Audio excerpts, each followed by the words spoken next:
Chapter 991. K of Diamonds. Zhang Yingying didn't care.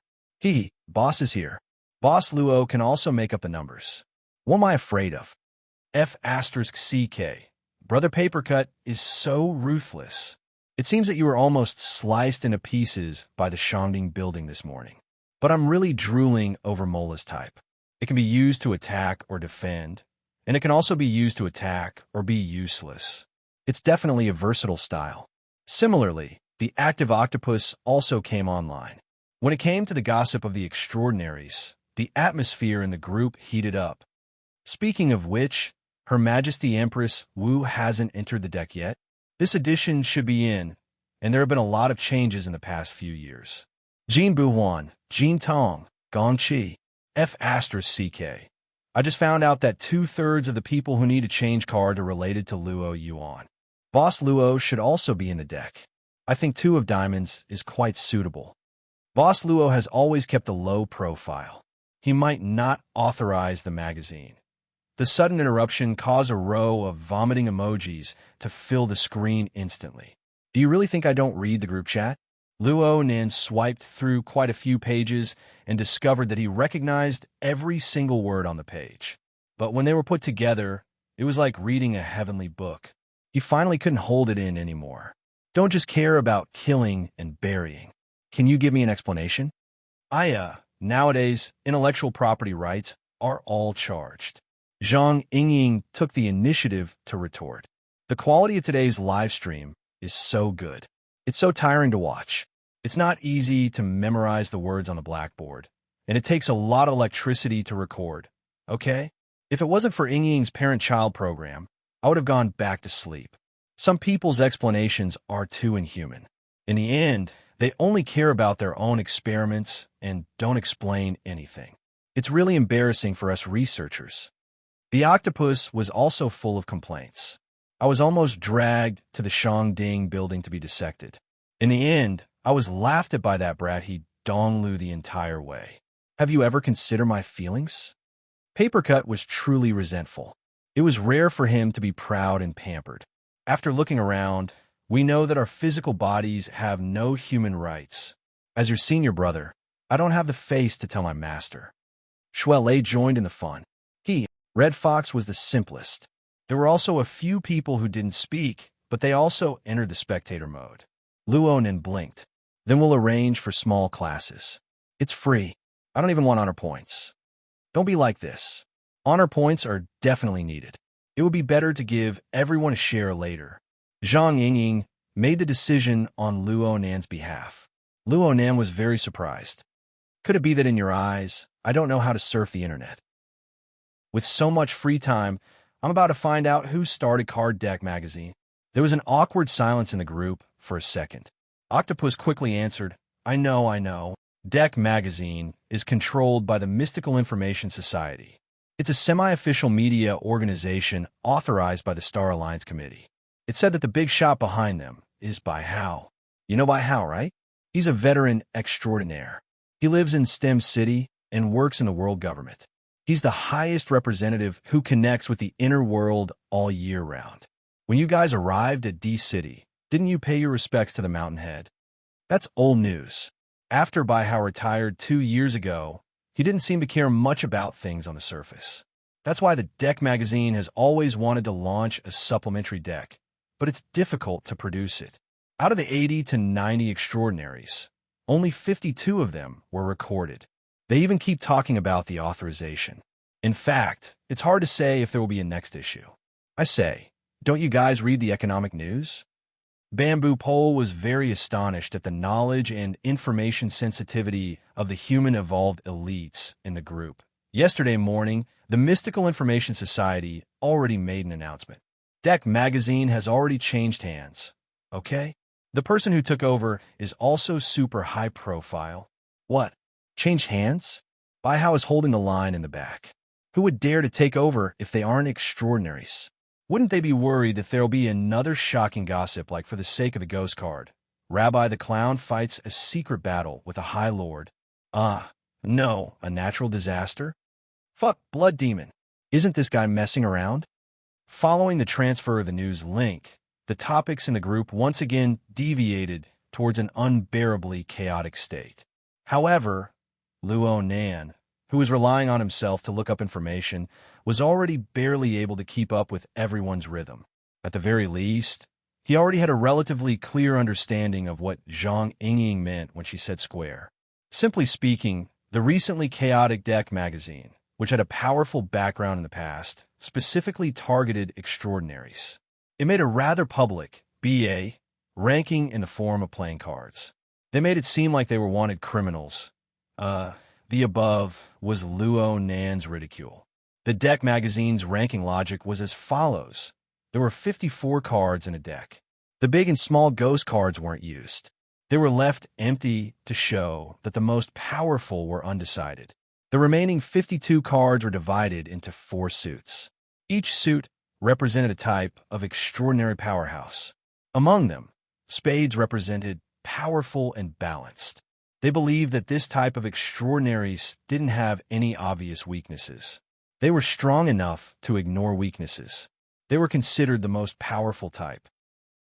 Hearts represented the pinnacle of flesh and blood.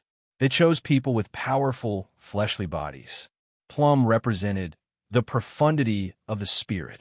They chose extraordinaries of the spirit side. Diamonds represented extremely troublesome. They chose the world's most famous troublemakers. They were extraordinary class, ticking time bombs. There were also some small rules within this. For example, the 4 aces were just enough for the 4 leaders of the 3 great orders to divide them up. There was no need for further classification and ranking. The 4 number 2 cards were chosen from new extraordinaries. They showed that their potential was limitless. They could be the smallest cards, but they could also be the biggest card aside from the ghost cards. They showed the rules of a generation, the will of a generation of gods. Also, it was generally believed that the 4 suits of J, Q, K, and A represented the strongest 16 people in the world, including mutants. This was because there was a mutant that was an exception. It was Poseidon, who was active in various regions of the world's oceans. He was the most powerful mutant in legend. He occupied the King of Diamonds. This was the blessing sent by paper cut. The Ace of Diamonds was true god, Qianju of the Amaterasu order, not to mention whether or not this was a coincidence. This position was very much in line with Luo Nan's heart. The focus of the discussion in the group right now was the blood demon, who was especially active on the internet and loved to cause trouble, had suddenly taken down this extremely controversial media magazine. He was definitely up to something. The key was what he was up to and how he was going to do it. It didn't take long for the latest deck magazine to be released. Powerful people like Her Majesty Empress Wu, who had just become extraordinaries in the second half of last year, would definitely be on the list as long as she didn't explicitly oppose it. Then would the most eye-catching Luo Yuan be on the list as well? What suit and what position would they be in? Boss will definitely be in the spades group, but if he doesn't lose, he'll be in 2 of spades. Zhang Yingying was naturally filled with confidence. Bamboo Pole thought a bit more. You can say that there's no problem, but the spades group is full of people right now. They're all veteran powerhouses. Every one of them is unbelievably stable. I feel like we'll offend them no matter who we replace. You can't just ask President Ouyang to abdicate, right? Fuck. Maybe that blood demon fellow will dare to make the decision for someone else. He can't wait to see Xia City in chaos and have some fun for Messi. What about Boss Luo?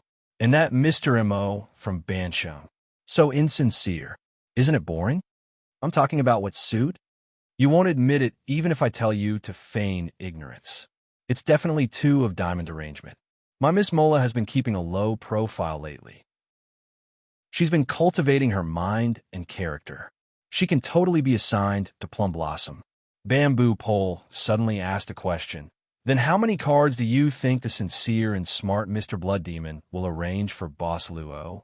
The more Luo Nan understood the world, the more he felt that the twists and turns inside were far too complicated. Luo Nan gradually broke away from the chatting atmosphere of the group. He wasn't bored. He was just watching from the side. It was quite good. It was impossible for him to completely focus on chatting with others. The experiment at hand was always in progress. There was also the ever-increasing number of mutants following the yacht. They kept on expanding without end. In the end, they were still playing with fire. Meng Chong maintained a high level of vigilance from beginning to end. He paid attention to the roaring waves and the indistinct shadows of fierce figures.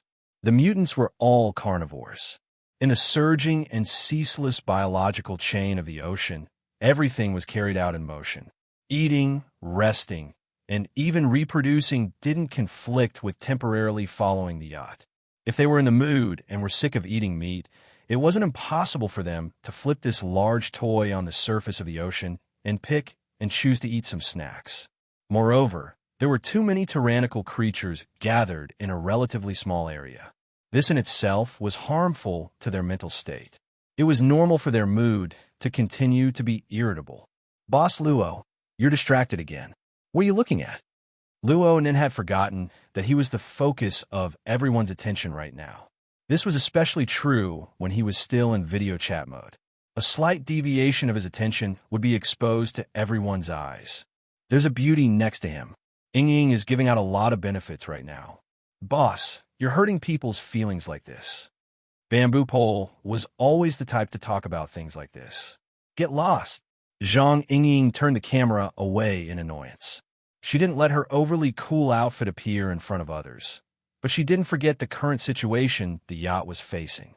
She followed Luo Nan's line of sight and turned the camera to the roaring and undulating sea. Right now, the density of marine life surrounding the yacht was so dense that even the gale and waves couldn't hide it. They could casually see scales, sharp fins, and other things that were completely different from the color of the sea. They came and went between the waves and bubbles.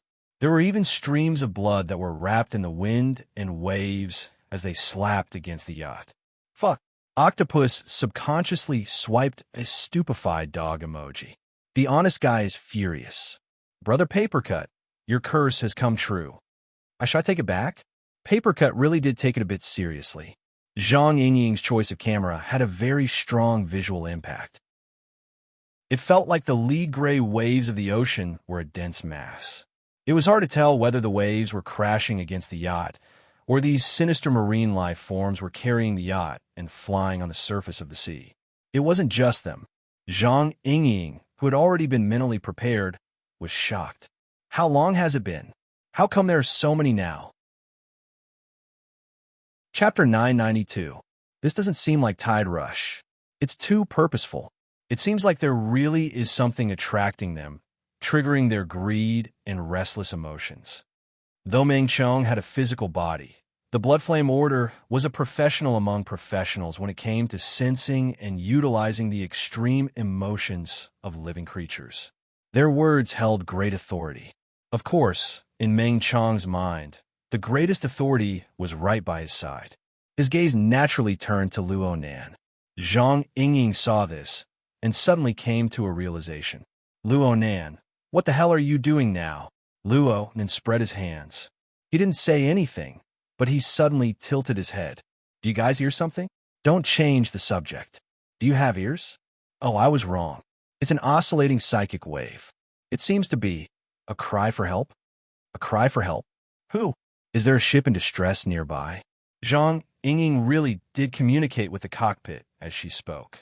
She turned around and spread her hands at Luo Nan. I already said it's a psychic wave. It's not an electric wave. How far can a psychic wave travel? Forget it. Pretend I didn't say anything. Zhang Yingying had no way of refuting a master of mental senses who had redefined the structure of the mental domain. She didn't want to pester endlessly, so she could only discuss the matter as it stood. Which location? There are only so many people in the inner world. Maybe they know each other. I'll help them if I can. Luo Nin pointed at the deck. A ship? An ocean yacht murder case? The guys in the group never expected something like this to happen. Their excitement rose to their heads, and their imaginations couldn't be shut. Zhang Yingying couldn't help but roll her eyes. Hey, in order to go out to sea with Yuan Luo, we set out in light gear. There are only a few people on the yacht. Other than the front deck, they're in the cockpit. When we get back, we even have to fish and cook dinner on the spot. Murder? Murder my ass. Bamboo Pole was more reliable. You mean under the ship? In the ocean? Cat Eyes, who had been silent all this time, suddenly said, maybe they're already in the belly of a big fish. Needless to say, it wasn't impossible, not to mention the undulating sea surface that had a height difference of over 10 meters.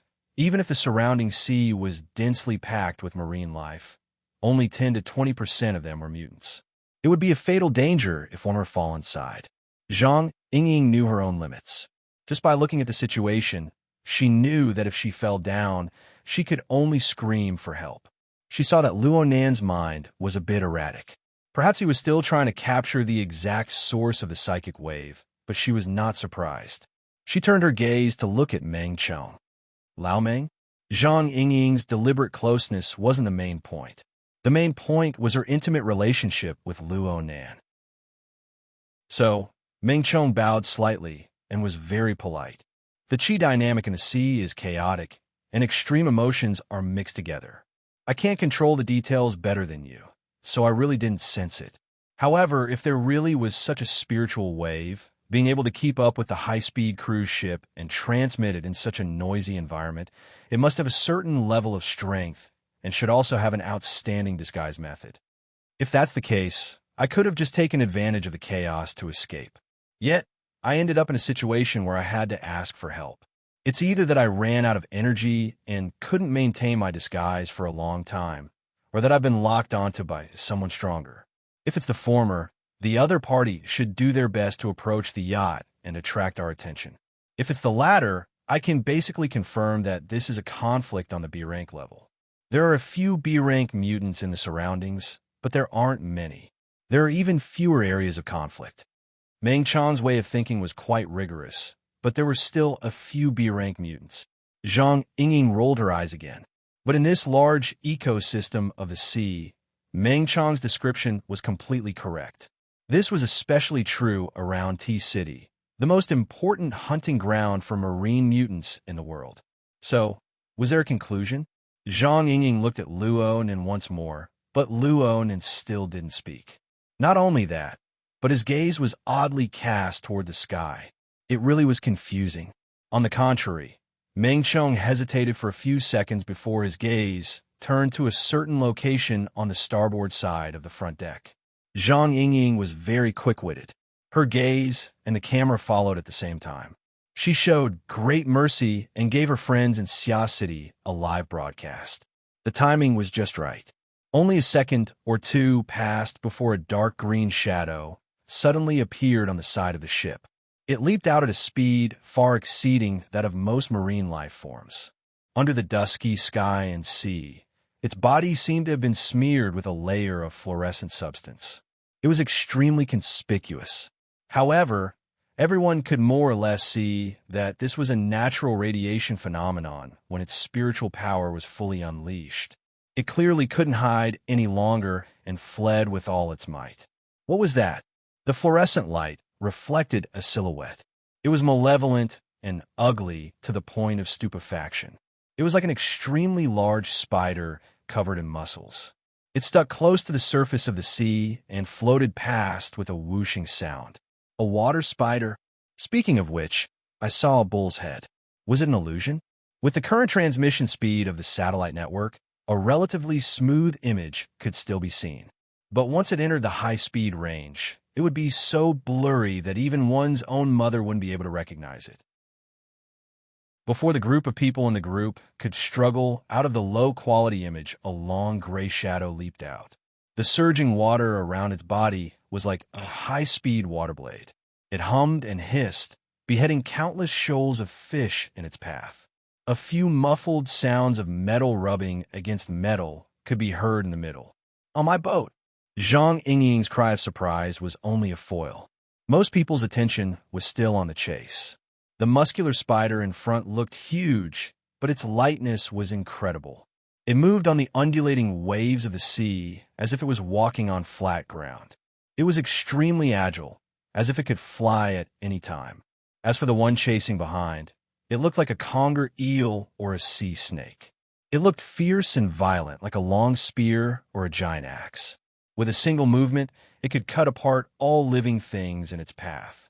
It had an extremely strong explosive power and was definitely faster than the former. It was just that its agility was slightly inferior, which was why the muscular spider in front of it had repeatedly escaped.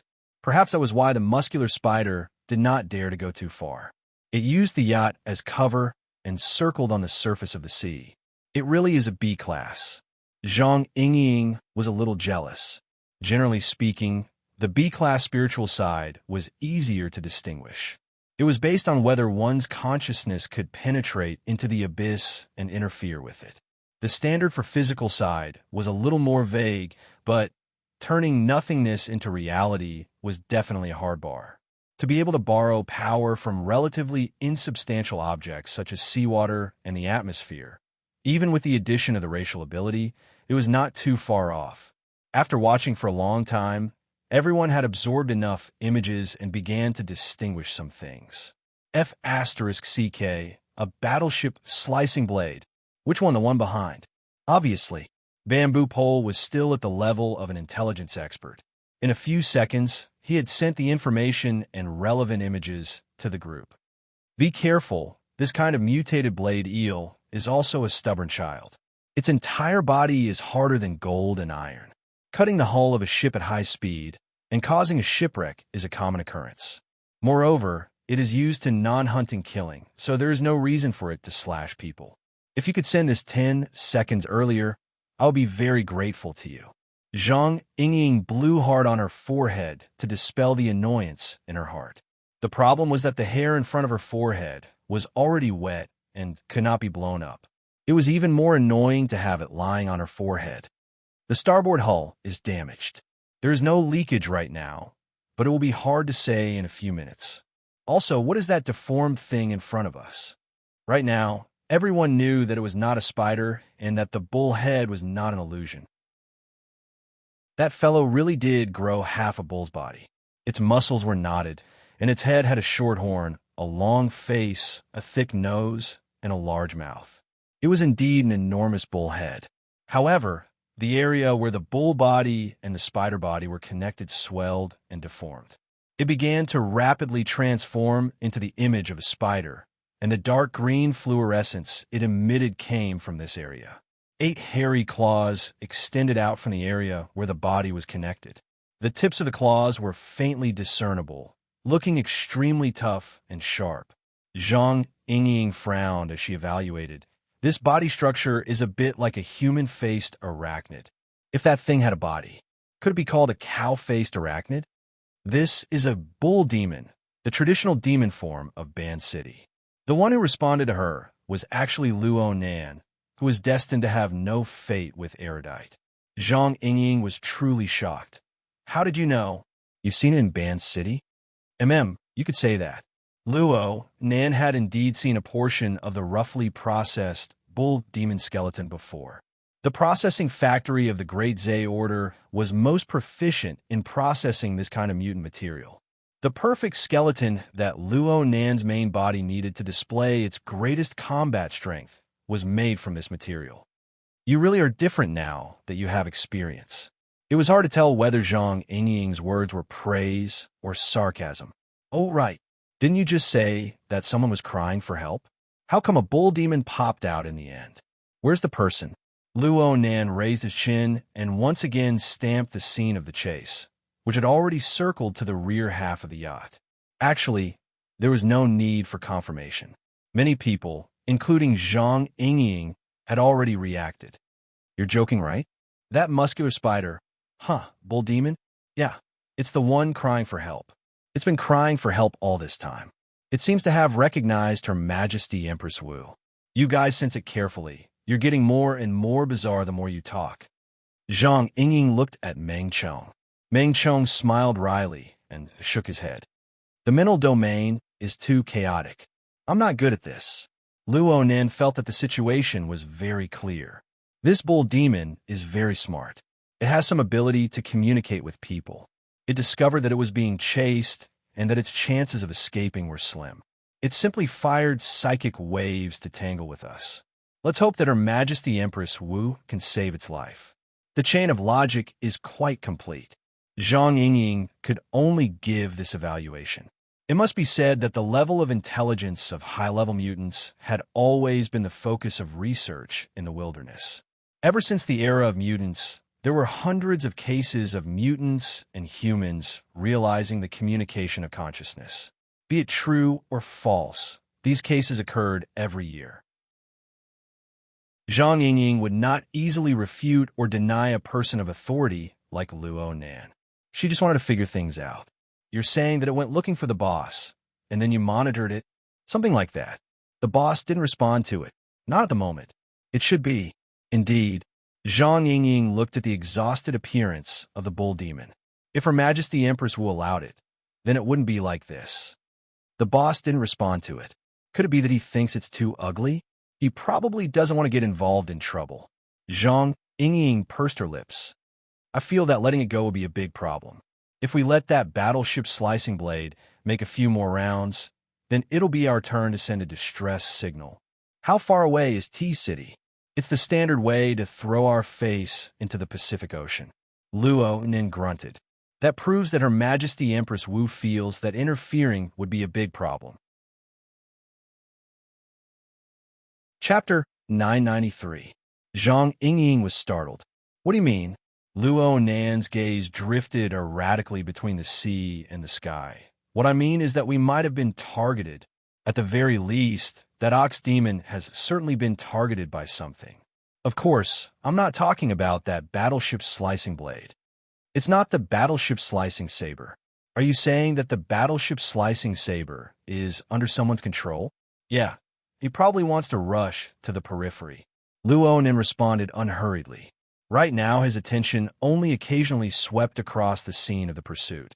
The vast majority of his attention was cast towards the gloomy clouds in the sky. Influenced by him, Zhang Yingying also looked up at the sky. Up there? Luo Nin answered honestly. I'm not sure.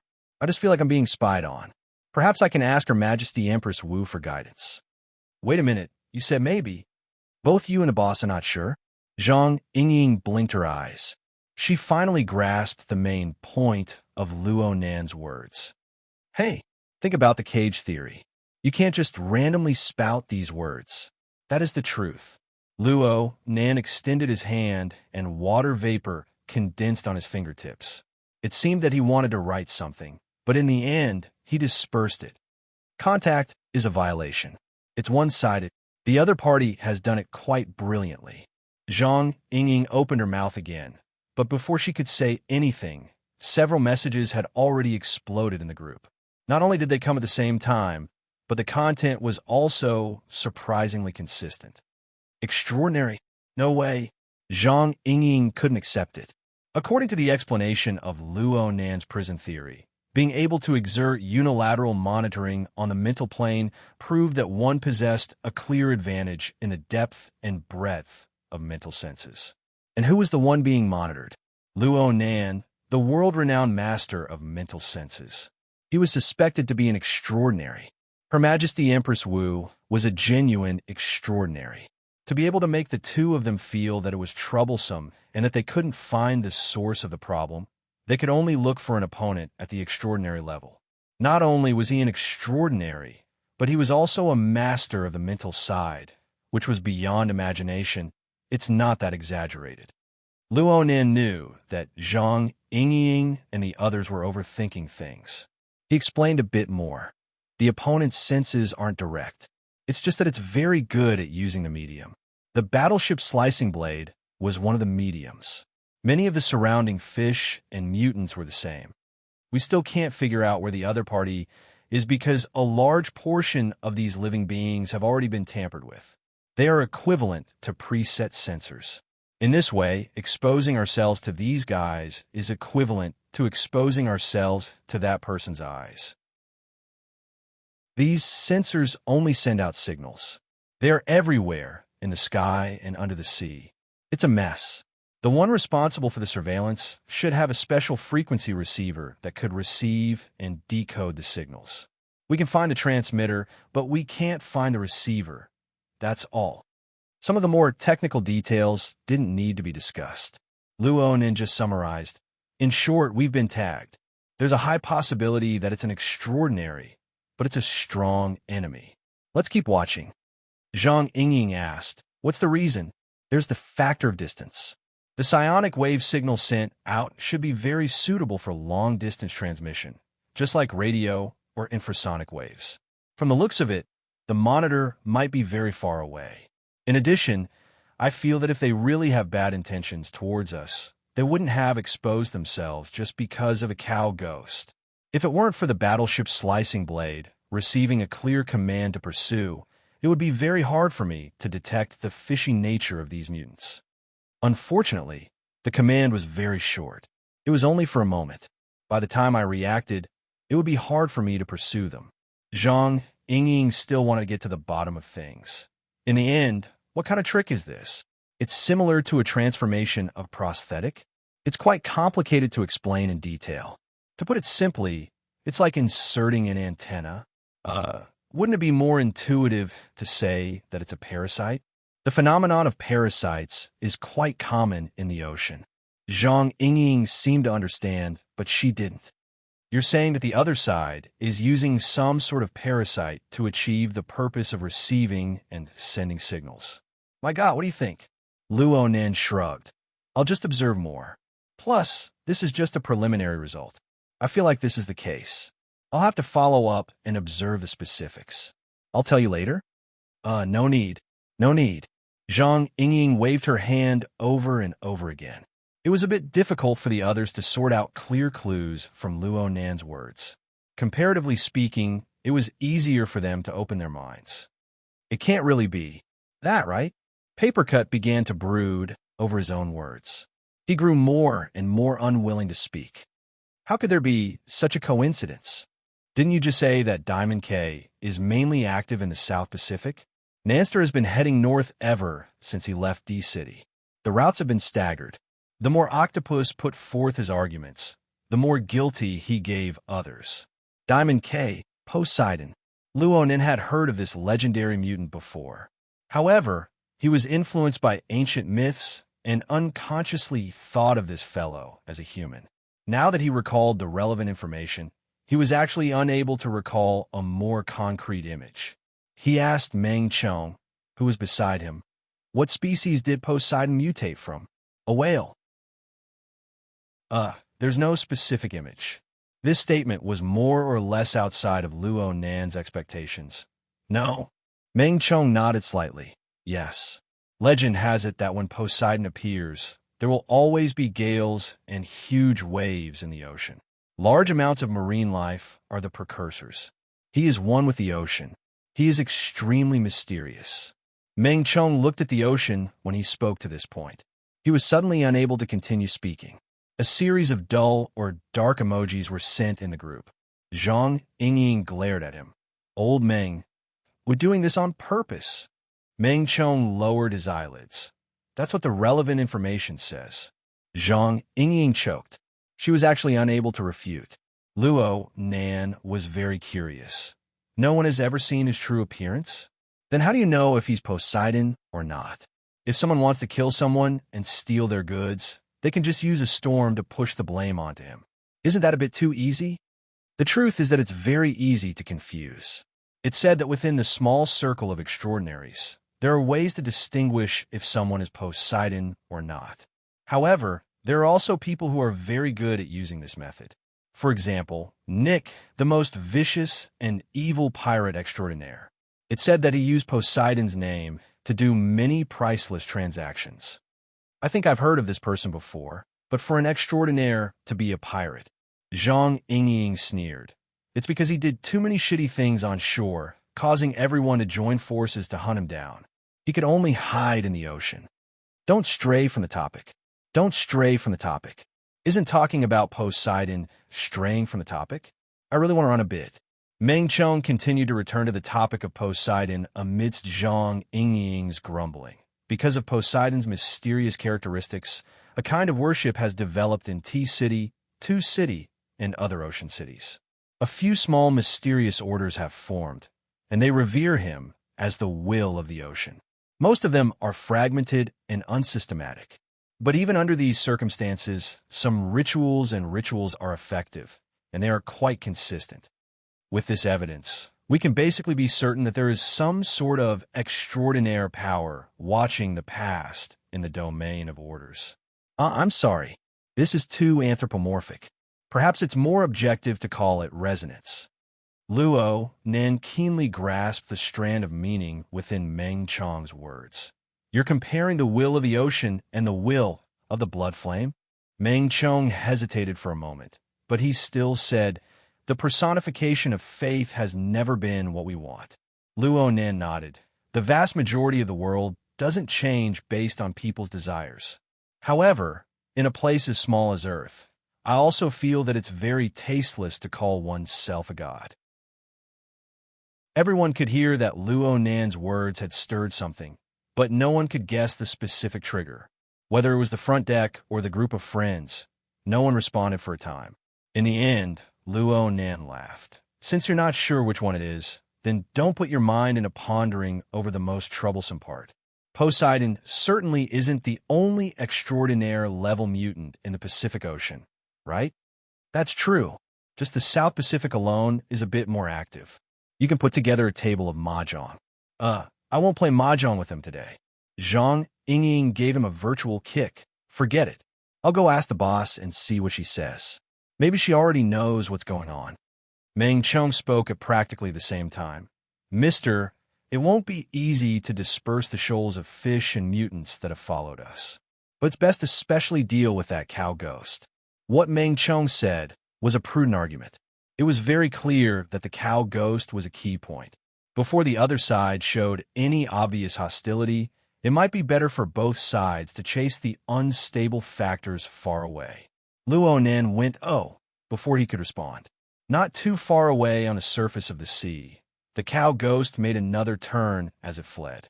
It practically stuck to the front of the enormous waves stirred up by the gales ahead. It was like a Qing Gong expert chasing a cicada in 8 steps on a precipitous wall. With a few successive strokes, it borrowed the force of the waves to quickly make a turn. It stuck to the enormous waves that had already rolled inward, narrowly avoiding the pursuit from behind. Right now, its direction was already parallel to the direction of the yacht. Comparatively speaking, the battleship's slicing blade was reckless. Its charging momentum didn't decrease in the slightest as it forcibly pierced through the enormous waves. It was as if it was a thin piece of paper. Similar scenes had already occurred many times before. One didn't need to look to know that the mutant blade eel would once again cleave through the enormous waves in less than half a second to slaughter its way back. Therefore, the cow ghost, which had just avoided a calamity, didn't stop at all. Its 8 sharp limbs lightly sliced across the surface of the sea. Neither the waves nor the mutants within the waves were able to obstruct it in the slightest. It chased the side of the yacht, and in a few moments, it had snatched some distance from the bow of the yacht. It was about to begin its next round of detours. But this time it didn't snatch it. It was as if a solid wall had suddenly been erected in the air in front of the yacht. It was formless and colorless, but it was harder than steel. This fellow's head smashed into it, and its entire body shook violently. It wasn't able to move even a millimeter forward in space. Practically all of the rebounding force acted on its body. It only stiffened for an instant before going limp. The yacht just happened to catch up to it at high speed, sending it flying. It then ran over it a second time, submerging it within the dense flood of seawater and living beings. Chapter 994. Not only did Luo Nan and the others on the front deck see the entire tragic fate of Nyogue, they also heard the 3 consecutive sounds of impact. Even the violent winds and giant waves were unable to completely suppress it. It felt like the bones and muscles were completely shattered. It was hair-raising. Actually, the battleship's slicing blade that pierced through the giant wave earlier than Nyogue did not return at all. After the wave that obscured their line of sight smashed down, the swift and fierce gray figure could no longer be seen. Zhang Yingying didn't even have time to enter the cabin when she saw these changes. She was a bit stupefied. What's going on? And over there, did it run away? It's dead. Luo Nan could confirm that the instant the battleship slicing blade pierced through the wave, A small portion of the seawater that had been sliced apart instantly condensed into extremely fine crystals.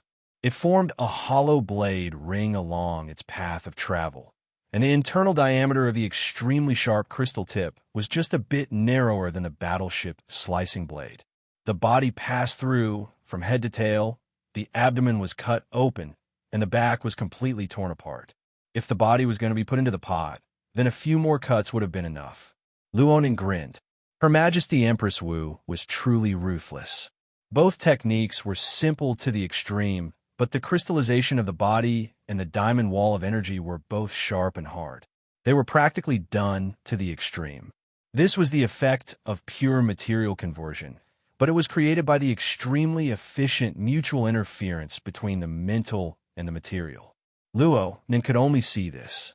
Then he understood that Her Majesty Empress Wu's strength, especially her understanding of material properties, was truly unfathomable.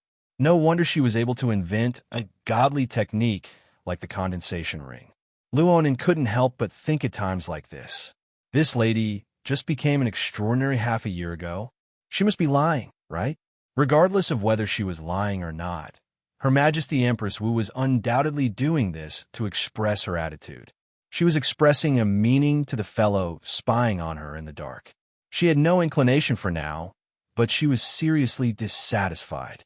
Her Majesty Empress Wu's attitude was established, but the other party didn't make any intense reactions.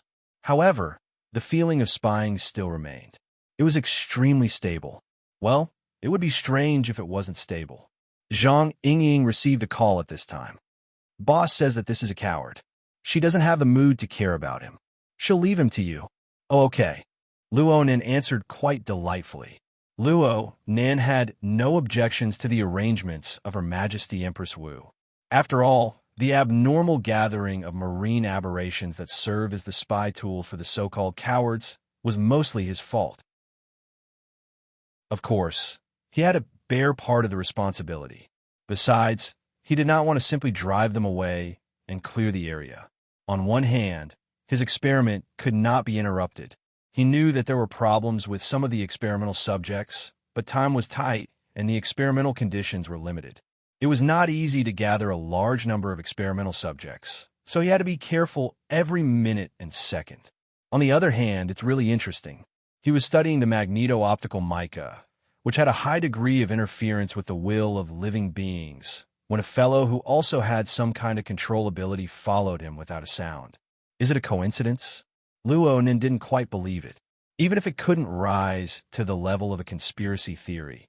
Perhaps it was some sort of special attraction. This phenomenon was worth studying. It was precisely because Luonin had agreed too quickly that many people were rather suspicious. Did someone want to cause trouble again? Luonin chuckled under Zhang Yingying's suspicious gaze. He reminded her with good intentions. Her Majesty Empress Wu seems to know who that fellow is. Aren't you going to ask? This, Zhang Yingying, was the one who brought it up first, but she was a little hesitant. Go. Bring back some good news. It's best to reject the option of Diamond K. Don't forget about your friend who's worried for you thousands of miles away. Luonin didn't wait for Luonin to continue persuading her. The group of people in his group of friends had already reached out with their little hands one after another. They wanted to drag Zhang Yingying to find Her Majesty Empress Wu in order to alleviate the hunger brought about by curiosity. If the boss doesn't want to talk, then what's the point of looking for her? Though she said this, Zhang Yingying was unable to restrain herself. She scratched her hair, which had been drenched by the seawater, and made her way to the back of the cabin in 2 or 3 steps. She turned her head fiercely just as she entered the cabin door. She stared at Luonin. Why can't I be at ease? Don't mess around by all means, okay? Luonin looked at her innocently. What the hell are you talking about? This was clearly arranged by Her Majesty Empress Wu. Luonin's calm attitude was more or less a bit confusing. Coupled with her soaring curiosity, Zhang Yingying went to find her boss in the end. Only Luonin and Meng Chong were left on the front deck. Luonin maintained his silence when he wasn't asked. He was like a statue. He wouldn't budge an inch, even if great waves crashed against him. Aside from his body that occasionally flickered with red light, there was nothing else eye-catching about him. Luonin didn't like it, but he was more accustomed to this sort of atmosphere. He narrowed his eyes, and his senses began to focus. They pointed toward the gloomy sky, deep within the cloud layer. There, the special structure of mica was spreading out, covering a wider and wider region of the cloud layer. It also formed an even closer two-way connection with the enormous number of life forms in the sea. Why did Luonan's experiment have to be shifted to the sea? This was because the mica, which had already touched upon the edge of the prototypical life form's matrix configuration, could only have the space to further transform itself through the high-frequency, dense, and repetitive connection with a large number of life forms. This was also the foundation for the fantasy school to realize the leap. Luonan referred to the theories and materials of the fantasy school, and he knew what he needed to do. He firmly held onto the cornerstone of the superconfiguration theory. He wasn't in a rush to seek high-end results. Instead, he carried out design on the fundamental level of matter, evolving it step by step, observing it extensively, and filtering it. Luonan had done things very well before. He relied on the half-ruined brain array of the cloud organism to derive and evolve the basic structure of the magnetic optical mica step by step, forming the results of the mica. But as he continued down the path, especially in the aspect of observation and filtering, it really wasn't an easy task to obtain sufficient basic data in order to ensure the experimental environment. The magnetic optical mica was a fantasy school. Its ideal environment for growth was the collective fantasy and belief projection of millions and millions of highly intelligent life forms. Even though these basic tasks had already been somewhat replaced by highly generalized configurations, a need was a need. It was impossible to completely replace it. Just a few dozen people on the beach weren't enough to support the necessary environmental conditions. Of course, the population would be denser if the experiment was conducted in a supermetropolis like T-City. But Luonan was embarrassed to conduct this kind of experiment on ordinary people with unknown dangers. Plus, the moods of modern people were complex and ever-changing. Their thinking was light and not thick. For a newborn mica, this really wasn't a good resource. The average level of intelligence of marine species was far inferior to that of a metropolis if the experiment was moved to the sea. But as the largest unified biological chain on Earth, it was reasonable to carry out an idealized combing and rectification of the laboratory type on the basis of the powerful desires and instincts of the large number of mutants. Reality was just like this. As the mica cast out millions and millions of control lines, it unceasingly rubbed and interfered with the life forms of the ocean. Within its structural system, a kind of subtle and fine characteristic that exceeded the designed structural function itself suddenly appeared and then flickered and extinguished. And with the passage of time, the mutant species that possessed a higher level of intelligence gradually increased in number. The number of times the electrical fire appeared grew more and more frequent. The time it existed grew longer and longer. At the same time, it interfered with the material and mental planes, forming a buzzing noise. This kind of weak psychic wave was quickly submerged in the chaotic atmospheric environment on the material plane. Only a small amount of traces remained on the mental plane, but the level of effect they had was extremely high. The vast majority of them were in the abyss region. Only an extremely small amount was unable to avoid leaking into the sea of consciousness due to the existence of the millions and millions of control lines. In Luonan's eyes, the process of the psychic wave's creation and annihilation always radiated a complex and unique radiance. If he were to boldly consider it, could this be magnetic light? The magnetic light of the magneto-mica? Luonan needed to verify whether this was reality or just a figment of his imagination. But at this initial stage of seeing results, the coward outside of the experimental design, no, the factor appeared. Luonan needed to divide some of his energy to distinguish and analyze this unexpected factor. He needed to evaluate its influence on this series of experiments. If there was no major interference, then it was fine. Otherwise, of course, he needed to deal with it as soon as possible. Luonin still did not know who the extraordinary level expert that Her Majesty Empress Wu called a coward was.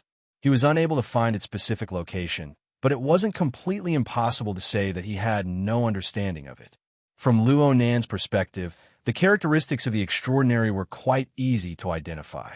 This coward had done something to the bodies of large numbers of shoals of fish and mutants in advance. It had collected information and disseminated it in a manner similar to radio.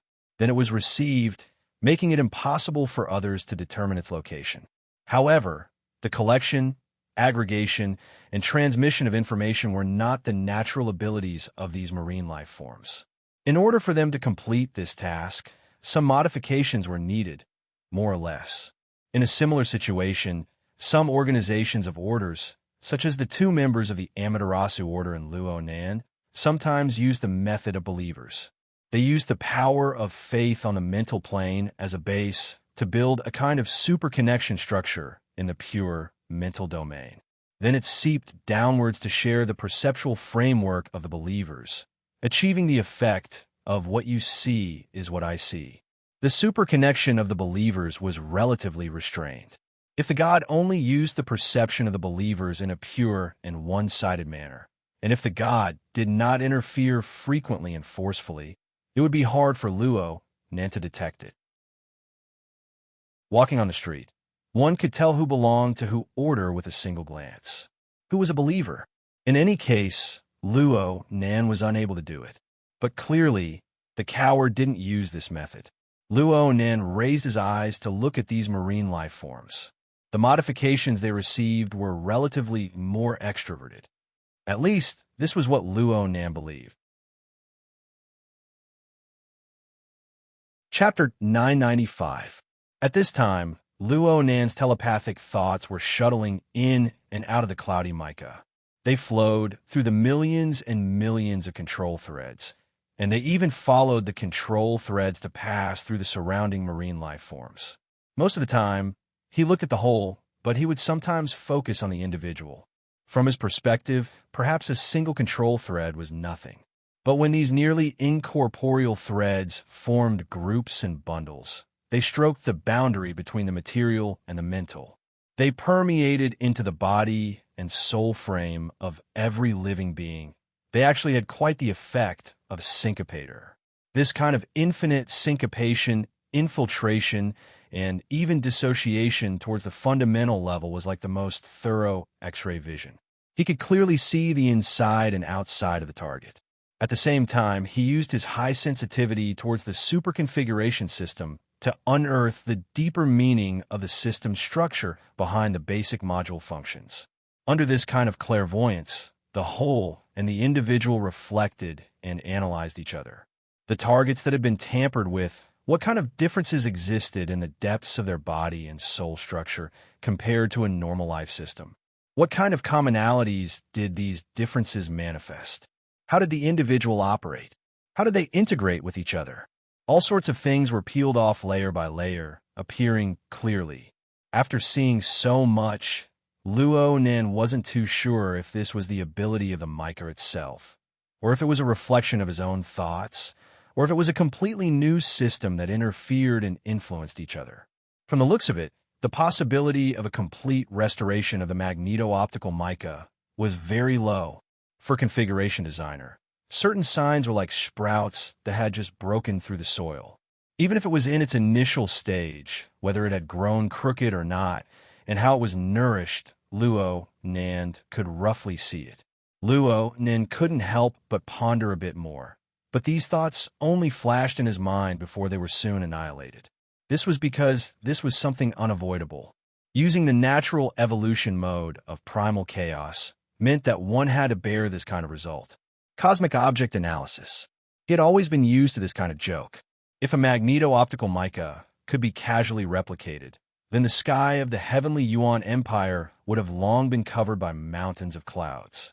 Luonan didn't forget that his ultimate goal wasn't to create a magneto-optical mica. He just hoped to obtain the corresponding basic structure and extrapolate the space-time parameters on this basis. It was fine as long as they were roughly the same. He wasn't picky. In any case, under this kind of clairvoyance, the following torrent of marine life forms had practically no secrets from Luo Nan. He could analyze and separate the aspects of the system from multiple levels and dimensions. He could even try to restore the evolution process of the entire system with the super configuration theory that he was gradually familiar with. Luo Nan was able to confirm that foreign parasites more or less existed on the bodies of all the marine life forms that had been touched. It looked like a fish or a bug that had drilled into the target's body. The half that had drilled and had melted and fused with the host's flesh and nerves. In this way, it was partially modified and penetrated the host body layer by layer. There was still a small part that was exposed outside as an antenna for receiving and sending signals. In this way, a parasitic device was formed. From the looks of it, this flesh parasitic device did not have much of an intention to usurp the host position. Most of the hosts were still unaware of it. Ordinary fish were still muddle-headed, and the tyrannical aberrations also possessed self-awareness. At most, they would unconsciously gather and transmit some information. However, Luo Nan didn't forget about the battleship slicing blade that had its belly split open. Overall evaluation. Interesting, but crude. What was interesting was that this kind of biological method could carry out limited modifications and control of the host. It was simply a kind of flesh dynamo core. It was peculiar and quite effective. It was crude because it was affected by the characteristics of living things. The host was different, and the effects were different. It was also affected by repulsion, producing different degrees of mutation. Its precision was really not high. Therefore, a large number of similar devices were needed to be assembled together to form a cluster layout. This was to eliminate the effects of errors and to restore and transmit information more effectively. As for the final score, amazing. Luo Nan felt that some methods did not depend on precision. Instead, it depended on whether the direction was correct or not. His own knowledge and insight were mostly formed from the fragmented information flood of the Sunwheel Prison and the Mist Labyrinth. His system wasn't that great. However, thanks to the external neuron, he had several dozen hours of training in the Inverse simulator. This allowed him to possess a relatively clear and advanced system insight. Right now, when he judged something, he would unconsciously use the standards of the Heavenly Yuan Empire to measure it. He wanted to see what kind of position it occupied in the Heavenly Abyss civilization's academic system of generic knowledge, specialized knowledge, and the Heavenly Ladder. With this sort of insight, the depth of many problems was expanded in an instant. Things like the flesh dynamo core had quite a market in the Heavenly Yuan Empire. It was usually used on permanently growing dynamo cores. It involved extremely high-end research in genetic engineering and smelting furnace layouts. Even though this sort of parasitic method was extremely backward, with uneven infiltration and transformation, and quality needed to be exchanged for quantity, the level of the method could be reflected. How to integrate these uneven devices into a relatively smooth system. How to effectively carry out information filtering and control, and even how to form a special domain structure. Wasn't this the homework Luo Nan had forced Hood, Shinha, and the other experimental devices to work hard to complete during his beach experiments? This was a confirmed path that the Heavenly Abyss civilization's advanced system construction research had already verified. Even the super configuration theory had a considerable portion built upon similar experience and theoretical foundations. It didn't matter if this coward was doing this intentionally or if it was just a coincidence. Luo Nan just happened to walk on this bumpy yet bright path in the path of mutation evolution. Luo Nan needed to pay special attention to him. It was fine if he was right once, but he was right twice in a row. This was a true power, no doubt about it. Luo Nan's observation and judgment of the coward continued, just like how the other side continued to monitor and evaluate him. Everyone was restraining each other quite well. Not only did the other party have a tolerant attitude towards Her Majesty Empress Wu's methods, Even the control over the mutant sensors in the surroundings was very good. Apart from the battleship's slicing blade, the others were only used as sensor units. Without further control, most of the mutants were still ignorant and unaware. Luo Nan could endure the side effects of having a large number of parasitic and transformed mutants constantly monitoring him for the sake of continuing his experiments. On the other hand, the millions and millions of control threads that Micah had cast were similar to what the other side was doing. They were merely observing and experiencing the complex interactions between living beings. They had yet to truly control anything. Therefore, the two completely different control systems had very little influence and interference with each other on the same target. They were separated by a thin layer of paper window that could be broken with a single poke. They contrasted with each other, creating shadows. It was both tense and interesting. At least, this was what Luo Nan thought. Since the other side had this sort of attitude, Luo Nan's personality wasn't suited to use overly active methods. He would observe first. Luo Nan didn't take any action for a period of time. He just minded his own business and did his own experiments. He continued to observe and collect data, searching for the most suitable direction for Micah's development. Zhang Yingying ran to the driver's seat to inquire, but the result was as expected. She ended up without any problems. Her Majesty Empress Wu was all smiles. She was very cordial, but she just said things like it's hard to confirm, and I'll just observe a bit longer. Then she minded her own business and enjoyed the joy of driving to the limit. She completely ignored Zhang Yingying's coquettish behavior and Luo Nan's wailing in the group chat. Comparatively speaking, Luo Nan appeared to be a bit more honest. He took some time out to observe some of the circumstances, mainly the key elements of the parasitic transformation, into the group. He let everyone satisfy their cravings, and he helped them look up information in passing. Unfortunately, even a master of information retrieval like Bamboo Pole would not be able to find the correct answer in a short amount of time. After all, the ocean was far too vast. After the era of distortion, old species were dying and new species were born every moment. Comparatively speaking, human research and exploration was far too lagging behind. Moreover, research on extraordinaries was still mostly confined within a small circle. It was relatively closed off. Everyone was at the peak of their lives.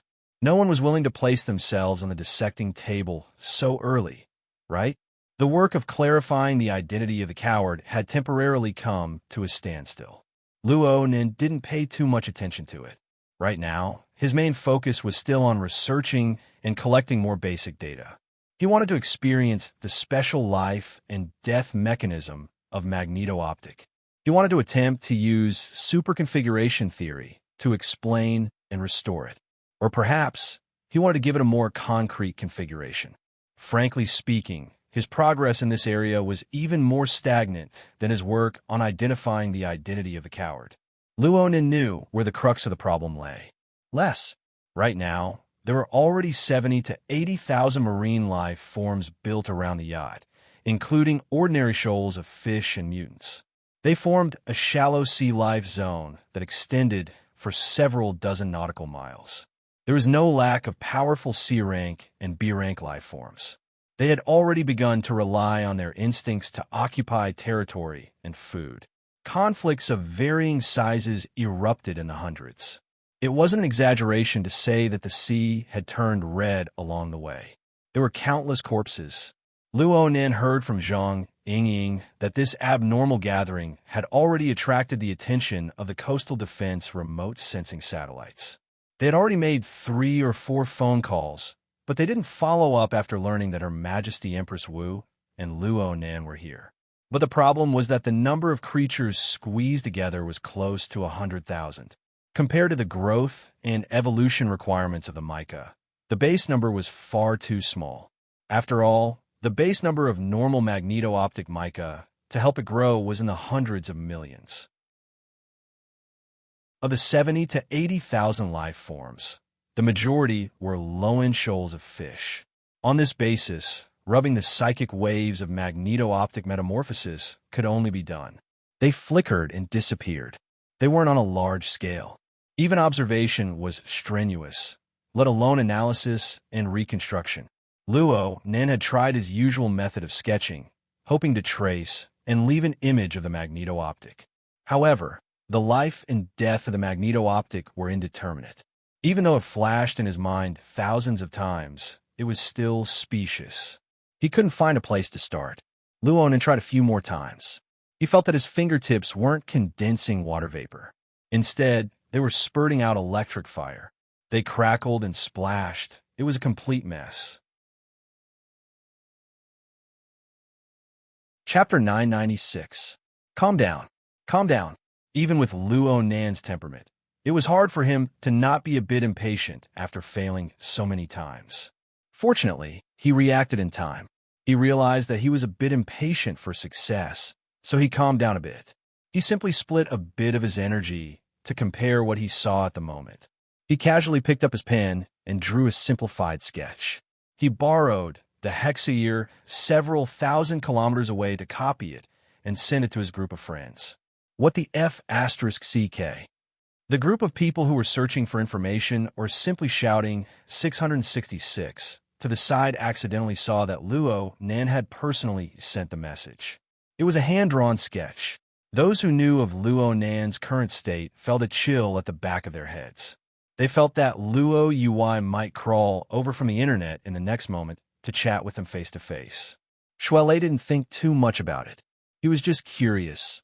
This is a shark, right? It looks like a mutant rat shark. It's commonly known as a hovercraft. It's the speed type. It can dash forward at high speeds while sticking close to the surface of the sea. Its instantaneous burst of speed can break the sound barrier. But that's all. Bamboo Pole was the most meticulous of them all. When Ying gave the camera, this group of fellows were hunting in the periphery. Holy crap, these lines.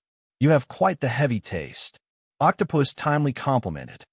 If you can draw an anatomical drawing like this, I'll give you my exact words. I'm a pharmacist, not a surgeon, but it really is beautiful. Also, this isn't an anatomical drawing. It's a 3D perspective drawing. Octopus clicked his tongue in wonder. Luo Nan's drawing really had a grasp on the application of lines to the pinnacle of precision. It wasn't just a simple design. It went deep into the flesh, the muscles, the bones, the nerves, and even the organs. There were practically no superfluous strokes. The fine branches and forks inside were like burrs, and they all conformed to the arrangement of the blood vessels and nerves. Of course, biological structures were complex, and there were also orders of magnitude differences in scale. Although this sketch was called a sketch, it didn't cover everything. At first glance, it was enough to see that the details were appropriate and the key points were highlighted. Bamboo Pole, Octopus, and the others didn't need to use their brains to see the perspective drawing of this mutant rat shark. There were a few key points that had been highlighted and highlighted. And with just a little concentration, one would be able to confirm that those parts were the core structures that the mutated rat sharks used to achieve extraordinary powers. There was also the germ-independent module, which had a mysterious function beyond this set of structural systems, as well as the deeper infiltration routes and areas of influence. Luo Nan had borrowed Micah's control line segmentation function to create a comprehensive reconstruction of the mutant rat shark. Using this picture, he chatted with his friends and sorted out his emotions. This is a more typical biomass transformation, but there's one that's not typical. It seems like the transformation didn't succeed. As he spoke, Luo Nan sent another picture over. He added, "So even Her Majesty Empress Wu has differential treatment." The group fell silent. On one hand, Luo Nan had the qualifications to court death. The others didn't have the guts to do so. On the other hand, the newly sent 3D perspective drawing served as ironclad evidence. It really left everyone speechless. The subject of Luo Nan's most recent painting was none other than the cowardly mutant that had lured the cowardly mutant over. That fellow had smashed into the diamond wall of energy. Then, it had been rammed and then crushed by the high-speed cruising yacht. It looked to be in a much more miserable state than the battleship's slicing blade, who had inexplicably died. But when Luo Nan looked at it, it was actually still alive. There really was a difference in Her Majesty Empress Wu's deadly hand. Both Her Majesty Empress Wu had subdued the enemy in one move. Two unlucky mutants. One was dead, and the other didn't seem to be alive. In fact, it was still struggling, and its condition was getting better and better. Right now, the mutant ox was wrapped up by the mutant population within the seawater. It continued to follow the yacht, waving its limbs from time to time as it struggled to fend off the predators that attempted to take a bite out of it. As for its condition getting better and better, perhaps it was because Her Majesty Empress Wu was being lenient. Or perhaps it was because Her Majesty Empress Wu had indeed gone easy on it. It could be seen from the 3D perspective drawing that Luo Nan had drawn that there was something similar to a fluid in the connection between its bulging chest and abdomen. It was interacting with the other regions of its body. No matter how vivid the finished drawing was, it was impossible to completely display the details of its movement. Compared to his friends in the group, Luo Nan was able to clearly see that it was actually a kind of dark green fluorescence. It was flowing out in an orderly manner. It looked like its function was to help the shattered muscles, bones, and muscles of the mutant ox recover quickly. From Luo Nan's perspective, the level and mode of the fluorescent fluid's function were a bit strange. Luo Nan's thoughts stirred slightly, and a set of control wires dropped down from the Mother Mica. They pointed directly at the mutant ox's location, adding a bit more material to it, allowing it to carry out a more detailed probe. His main probe point was the strange fluorescent area between the chest and abdomen of the mutant ox. Of course, he didn't overlook the outer layer of this area. The flesh parasitic device had already probed in, but the majority of it had been dissolved. The degree of dissolution had already far surpassed all the other parasitic marine life forms that Luo Nan had observed. The device was completely unable to display its proper function. That makes sense. Perhaps it was because the parasitic failure of the flesh dynamo core had attracted the extra attention of that coward. As for why it had failed, Luo Nan definitely had to look for the reason in the fluorescent area. The control wires that Luo Nan probed in didn't suffer from any power of dissolution. The mutant ox was currently struggling to survive. It was completely unaware of the penetration of the control wires. But the marvelous fluorescent itself clearly possessed a bit of an autonomous response. Its consciousness was much sharper than the mutant ox's. It was just that the effective reaction to the control wires had already far exceeded the reaction limits of the fluorescent light. There was only a slight fluctuation, and then there was nothing else. Being able to sense it was quite amazing. Luo Nan was more or less a bit surprised. In all fairness, the current Mother Mica, even if it was based on a magnetic photon mica, was still relatively small and weak. Luo Nan estimated that the intensity of its life aura on the material plane was roughly equivalent to that of a normal awakened. But this didn't take into account the special existence of its mixing with the water vapor cloud, as well as the higher-end super configuration system, especially the latter. In order to realize the complex structure of the super configuration system and provide timely energy support, its core framework had long since probed into the Abyss region. It occupied the first opportunity in the interaction and interference with the material plane. Then there was the infusion of configuration and superconfiguration theory. The nothingness of the control wires, which naturally carried out high-dimensional segmentation, seemed to be mixed with a bit of Luo Nan's pure observation ability. Under these circumstances, let alone the mutant ox, even a psychic extraordinary might not be able to clearly see through it in a short amount of time. The actual reactions of the hundreds and thousands of mutants in the surrounding sea region were powerful proofs of the concealment properties of the control wires, which were practically separated by a dimension. In comparison, the fluorescent light locked within the mutant ox's body was much more powerful. The fluorescent light was able to react in an instant. It was clearly on a different level compared to the mutants, including the mutant ox. TSK. From the looks of it, the one who dissolved the flesh parasitic device might not be the mutant ox, huh? Luo Nan very naturally made a preliminary judgment. Although the mutant ox was the one who carried and stored this dark green fluorescent light, it could be used by the mutant ox. However, the relationship between the two couldn't be simply defined as belonging to the mutant ox. Everything must have a beginning and an end. Luo Nin still remembered that he was currently sending the results of his observation to his group of friends. He had gotten used to this during class, so he brought everyone along to adjust their point of view to focus on this fluorescent light. This area is more interesting than the mutant ox. Wait for me to draw another map. We're going to zoom in. It's going to increase by roughly 2 orders of magnitude. The people in the group were certainly unable to follow up with the conditions of the live broadcast. They lacked direct perception. Shuele was a bit stupefied. What's 2 orders of magnitude? It's roughly on the micron scale. This way it'll be clearer. The internal structure is quite complex. The main thing is that there are a lot of impurities. Wait for me. The group went silent for a moment. Octopus was the first to yell. Zhang Yingying, where the hell did you go? I'm going down. I'll be right there. With Luo Nan's current position, it didn't matter if his lecture was understood or not. He just needed to make a good record. Luo Nan didn't wait for Zhang Yingying to return from the cabin. He already had an embryonic form in regards to this fluorescent area.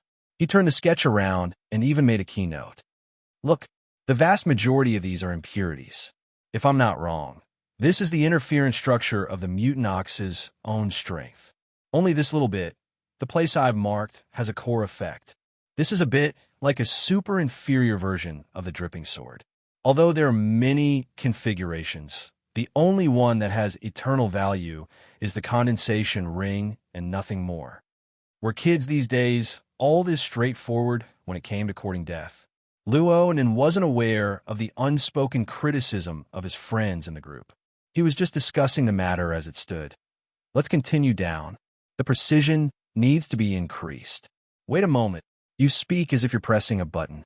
Octopus finally couldn't hold back from ridiculing Luo Nan. He dealt with molecular formulas every day. He understood better than anyone what the microscopic scale represented. Although the precision of Luo Nan's current intervention was still 4 to 5 orders of magnitude lower than the molecular level, he was able to use his own ability to probe down to the micron scale. He was able to capture such a complex image. This in itself was an inconceivable achievement. Also, this tone was far too hateful. But this time, the wait a moment took a bit longer. Zhang Yingying had already dashed down. She aimed the camera at Luo Nan and restarted the live broadcast. But Luo Nan's extended index finger paused his follow-up actions. It looked like he was in a daze, but it also looked like there's trouble. Luo Nan finally opened his mouth, but his finger deviated from its original direction. It poked at the edge of the enlarged fluorescent area. The sketch had already been blurred, and the flesh parasitic device was mostly dissolved. All that was left of this toy on the mutant ox's body was the shape of a cigarette butt. It barely hung on the outer wall of the muscle layer. But right at this moment, the tip of the remaining cigarette but suddenly lit up within Luo Nan's perception. It was as if it had been reignited. It burned through the gaps between the mutant ox's flesh, and a faint fiery light seeped through. It was as if an evil eye had opened in that location. Chapter 997. Zhang Yingying turned the camera to aim at the direction of Luo Nan's finger, but she couldn't figure anything out. She helplessly moved the camera back to Luo Nan's face. Did something really happen? Rather than saying this was a question, it was better to say that it was a confirmation. It was the relief of finally hearing the second sound of boots hitting the ground. Luo Nan was unwilling to pay attention to her. Zhang Yingying also felt that she was being a bit excessive, but the facts were laid before her eyes. She really couldn't hold back her curiosity. After confirming that it wasn't a dangerous and sudden change of events, she pursued the question. Have the other side attacked? Not yet, but we've been targeted. Haven't they been keeping an eye on us all this time? Passive radar and active radar are always different. Indeed, Zhang Yingying immediately thought of the cage theory. She used it as a foundation to carry out deductions. The situation Luo Nan was facing right now was suddenly far too complicated and far too dangerous. She suddenly didn't dare to speak, worried that she would disturb Luo Nan. Instead, Luo Nan grinned at her. It's nothing. It's fine for now. I just need to take a look. I might not be able to understand. From Luo Nan's perspective, the flames of the cigarette but really did play the role of an eye. The abilities it displayed were the abilities it should have in its complete form. Due to the destructive dissolution it had suffered long ago, its activity was close to zero. Its original sensing ability was also destroyed, but in any case, it was a receiving device. It could still become a highly effective interventional channel if there was a matching projection of power. However, it was just as Luo Nan said. The object that the other side was currently paying attention to was not something that could be easily understood. But then Luo Nan's smile froze a bit in the next moment. Zhang Yingying discovered the abnormality. There's light in the sea. It's an eye. Following Luo Nan's determination, starting from the reignited cigarette, but within Niu Gui's muscles, Luo Nan's sensing range began to take Niu Gui's location as the center. There were hundreds and thousands of mutants of all shapes and colors in the surroundings. Flames ignited at different locations on their bodies, whether they were inside or outside, whether they were visible or invisible. All of them had evil eyes opening. Some things were different when they were on a larger scale. As time passed, the evil eyes in the surrounding waters became brighter and brighter. It was to the extent that from any angle on the deck of the yacht, one would be able to see the specks of ghostly fire amidst the rolling waves. There wasn't any temperature, and it didn't even reflect any specific silhouettes. Those tyrannical aberrations were reduced to a gloomy background, only to serve as a foil to this bewitching light, as well as the deep spiritual pressure hidden behind the light. Mada is in trouble. Zhang Yingying couldn't help but complain. At the same time, she aimed the floating camera at the sea below the deck, ready to adjust the focus to give these strange light spots a close-up view. But before she could complete her operation, these dim light sources, which Luo Nan called eyes, drove the heads and bodies of the thousands of mutants to twist in unison. They pointed towards a certain region beneath the yacht. That was where the struggling Niu Gui was. They didn't only point at the ox demon, but also at the fluorescent area between the ox demon's chest and abdomen, as well as the incorporeal control lines that had already entered the fluorescent area and were being dissected. At the very least, this was what Luo Nan believed. Not everyone could be like Luo Nan, grasping deep-level information. But the extremely abnormal synchronization of the sea creatures was enough to give off a feeling of existence that made one's heart palpitate. It was like a heavy hammer striking one's chest. Even though she wasn't the center of focus, Zhang Yingying's breathing still froze for a short period of time in this instant. The lens failed to focus, but it just so happened to capture the most orderly and most terrifying scene on the sea surface. Through a satellite signal, it was projected to Xia City, several thousand kilometers away. It was just that the group of friends was no longer in high spirits.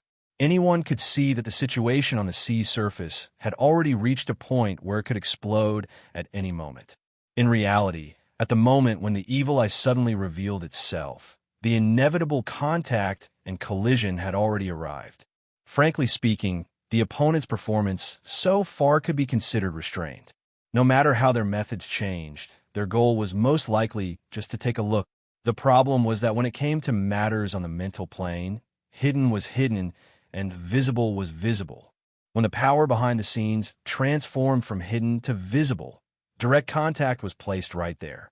Once it appeared, it would be impossible to stop. At their level, sensing was contact. Contact was confrontation. Confrontation could decide life and death. Who could remain calm and collected when a fatal threat was already at the back of their necks? Luo Nan was unable to do it. The opponent's control ability was also unable to reach the stage of transforming such terrifying psychic pressure into a spring breeze and rain. Luo Nan had to react. Compared to the yacht protected by Her Majesty Empress Wu, and his fake body that would not suffer any substantial damage, even if it was smashed to smithereens, Luo Nan was most worried about the Mother Micah hidden within the abyssal region. After all, The opponent had already sensed it and displayed an enormous curiosity. Therefore, Luo Nin quickly projected his thoughts above the abyssal region. He revolved around the Mother Micah's hidden but fragile core configuration. He did his best to blur its specific location, and he began to construct layers of defensive power within the outer abyssal region storm. Luo Nan was worried that the improvised structure might not be strict, so he even brought the Blood Soul Temple of the abyssal region over. This allowed the temple to form a triangular formation with a balanced offense and defense. But all in all, Luo Nan still prioritized stability. This matched the opponent's performance of concentrated observation. Both sides had intentions and performances of restraint. However, both sides needed a sense of security and the corresponding measures they adopted. They would not play any positive role in reversing the current trend of the situation. At best, it was a slow poison. It slowly but firmly pulled the safe distance between the two sides closer and closer. Both sides' reactions gradually escalated. Just like now, soul strength was frequently mobilized above the abyssal region. The range of interference increased dramatically, causing the chaotic environment of the abyssal region to become even more vile. It faintly resonated with the raging winds and giant waves of the Central Pacific Ocean. The effects of the storm nearly erased the barrier between the material plane and the mental plane in a trance. They ran wantonly on an even vaster plane. In Luo Nan's perception, the space-time structure of the surrounding sea region, which was originally relatively smooth, was like a gear with poor precision. From time to time, the space-time structure would stumble due to bad grinding. It would even tremble and throb, making creaking sounds. The atmosphere began to become abnormal. The first to be affected was the long-distance information transmission channel, which was originally unstable. The live video broadcast in her friend group struggled for a dozen seconds before it was completely cut off. Zhang Yingying was no longer in the mood to record. She turned her head to look at the cockpit high up in the rear, but she was completely unable to see Her Majesty Empress Wu's figure. She also did not receive the corresponding message. On the other hand, Zhang Yingying felt inexplicably uncomfortable due to the movements of her body. It was as if the powerful wind and waves that were beating against her body had suddenly leaked electricity. She felt numb, and her hair stood on end from the stimulation. Zhang Yingying's own cultivation was not ranked in the inner world, but she followed by Her Majesty Empress Wu's side. Her knowledge and experience were quite extensive. She immediately thought that this was most likely the aftermath of the collision of super-powerful forces on the mental plane. She turned her head to look at Luo Nan. Luo Nan just so happened to look at her. He did not say anything. He just extended his hand and pointed toward the cabin door. Zhang Yingying opened her mouth to speak, but she soon pursed her lips tightly. She nodded slightly, and without any delay, she headed toward the cabin door. Meng Chong followed behind her without a sound. He maintained a distance that could protect her at any time. However, Zhang Yingying could not help but turn her head to look again after she entered the cabin. This time, she saw that Luo Nan's finger had inexplicably congealed with water vapor. Amidst the battering waves, Luo Nan began to draw a new picture. Luo Nan slowly sketched out a few lines, but he did not have a particularly clear train of thought. He relied purely on his feelings. He did not deny that he was somewhat unable to restrain himself in this escalating confrontation.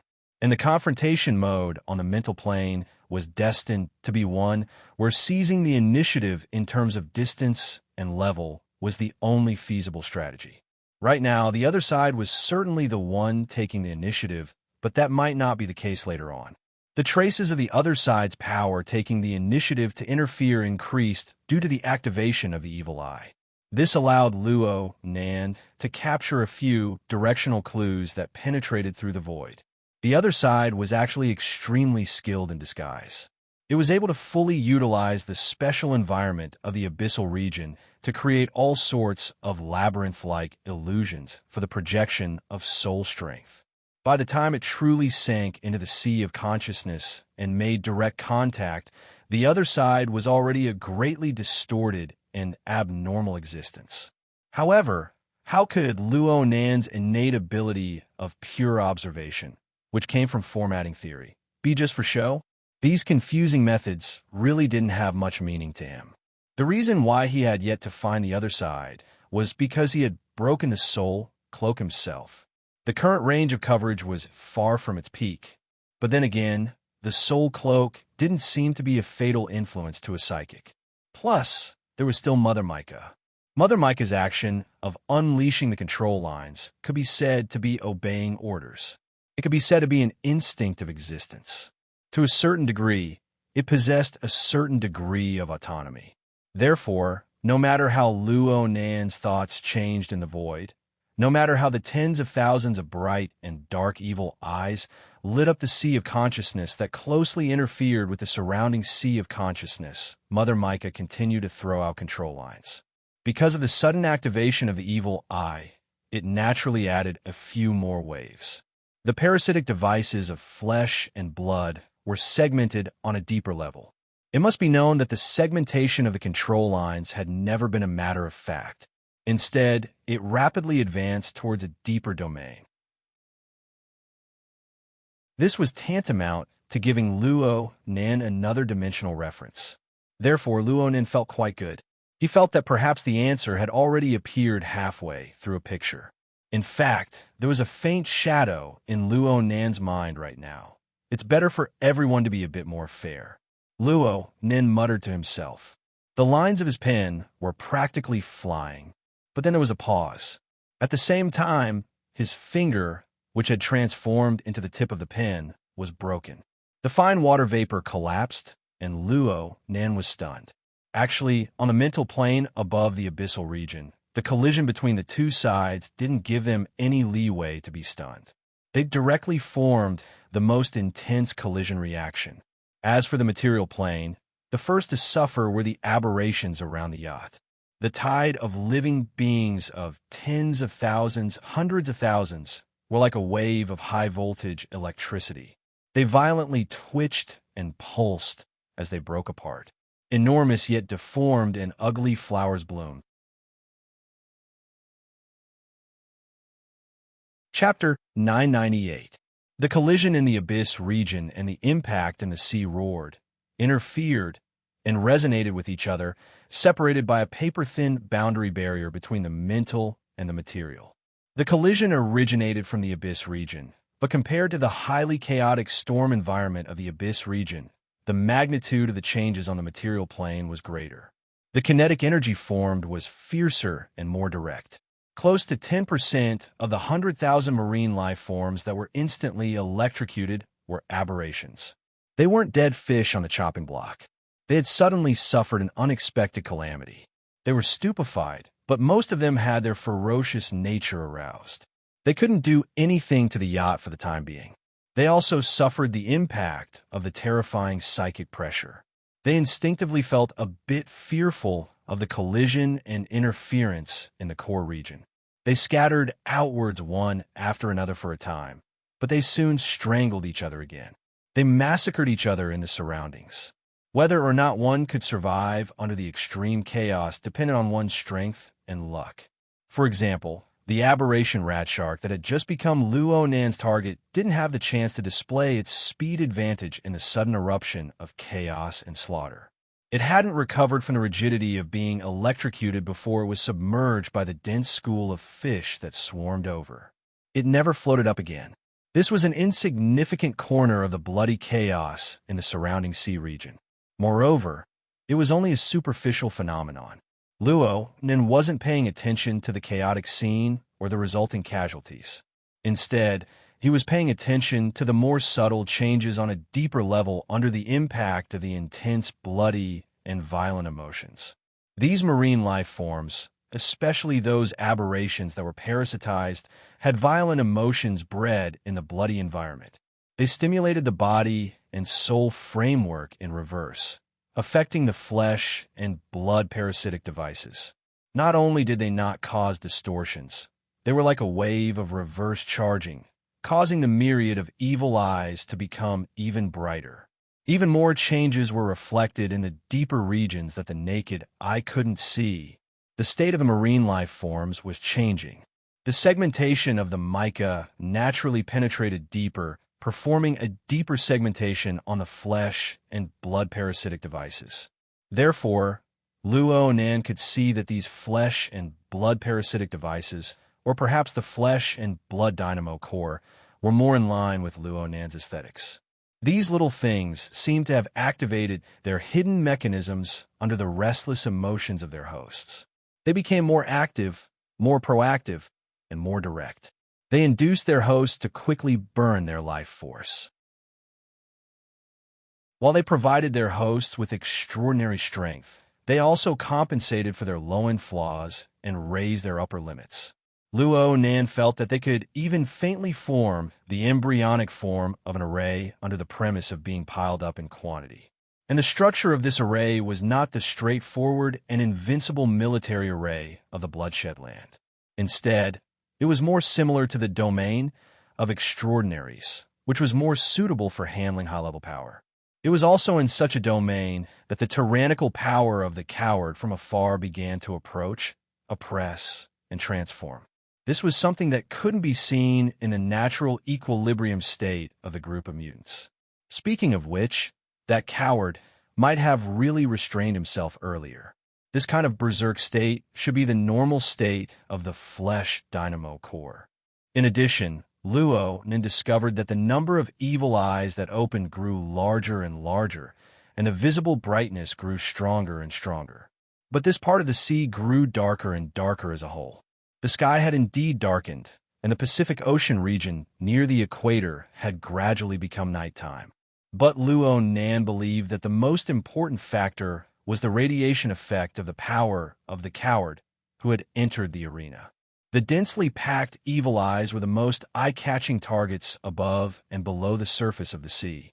But after the enemy's power entered the arena, the evil eyes had already retreated to a secondary position. They were even more like bait. When one's attention was attracted by these light sources, the predator in the depths of the darkness would truly launch a surprise attack. It would bare its deadly fangs at one. Luo Nan still had an accurate grasp of the overall situation under the segmentation of Mother Mica. He wouldn't be confused by this kind of trap. He actually had some ideas. This sort of hunting method wasn't very effective in a frontal confrontation. The reason for this arrangement didn't seem to be a profound design. It was more like the habitual instincts of deep-sea life forms. And in comparison to the abnormal darkness of the material plane, there was another kind of arrangement within the storm of the abyss region. It was as if an enormous lighthouse had been erected there. It radiated an extremely penetrating power at all times. The upheaval of the abyss region was built upon the foundation of the mutants that were parasitized by the flesh dynamo core. Through the mutation effect of the flesh dynamo core and the continuous and orderly arrangement of the array, the enemy was carrying out some sort of blending and replacement of the berserk life energy that burst forth from the hosts. As a whole, low-level things were replaced layer by layer with a higher-level power. It was a bit like the structure of a burner. In other words, it was in line with the basic logic of the formation and upgrade of extraordinary powers. From Luo Nan's perspective, there were some redundancies in this structure, but there were some details that were extremely innovative. The most unique point was that although it was built upon the foundation of flesh and blood, it didn't care about the losses. It forcefully crossed the boundary between the mental and the material plane, transforming into a flame on the mental plane. To be more precise, it was a lighthouse on the sea. It attempted to illuminate the sea of consciousness and even the chaotic situation of the storm of the abyss region. This was a bit similar to the military drill of the heavenly Yuan Empire that Luo Nan had learned at the relay station. However, the military drill that Luo Nan had learned at the relay station was to deal with the extremely dangerous evil environment. He had no choice but to carry out strict restrictions. As for this side, was it a map? In any case, the powerful radiation of the lighthouse was extraordinarily effective.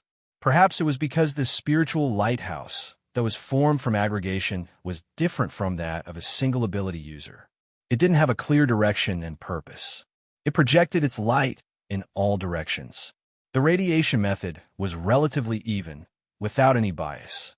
This method actually maintained the relative stability of the environment of the Abyss region to a certain degree. This caused the paradox of sensing and interfering to be alleviated to a certain extent. As for that person, he was still hidden outside the light of the lighthouse that he had single-handedly created. Since the distance was still extremely far, the projection of power was extremely high-end. Whether it was the darkness of the material plane or the light of the Abyss region, he was able to illuminate others from beginning to end. He hid himself forever in the darkness. However, Luonin wasn't too far off in this regard. As mentioned before, the mica structure that he had designed was already quite high-end. It was tainted with Luonan's special trait of pure observation. Even in the Abyss region, it was extremely difficult to discover and lock onto a target.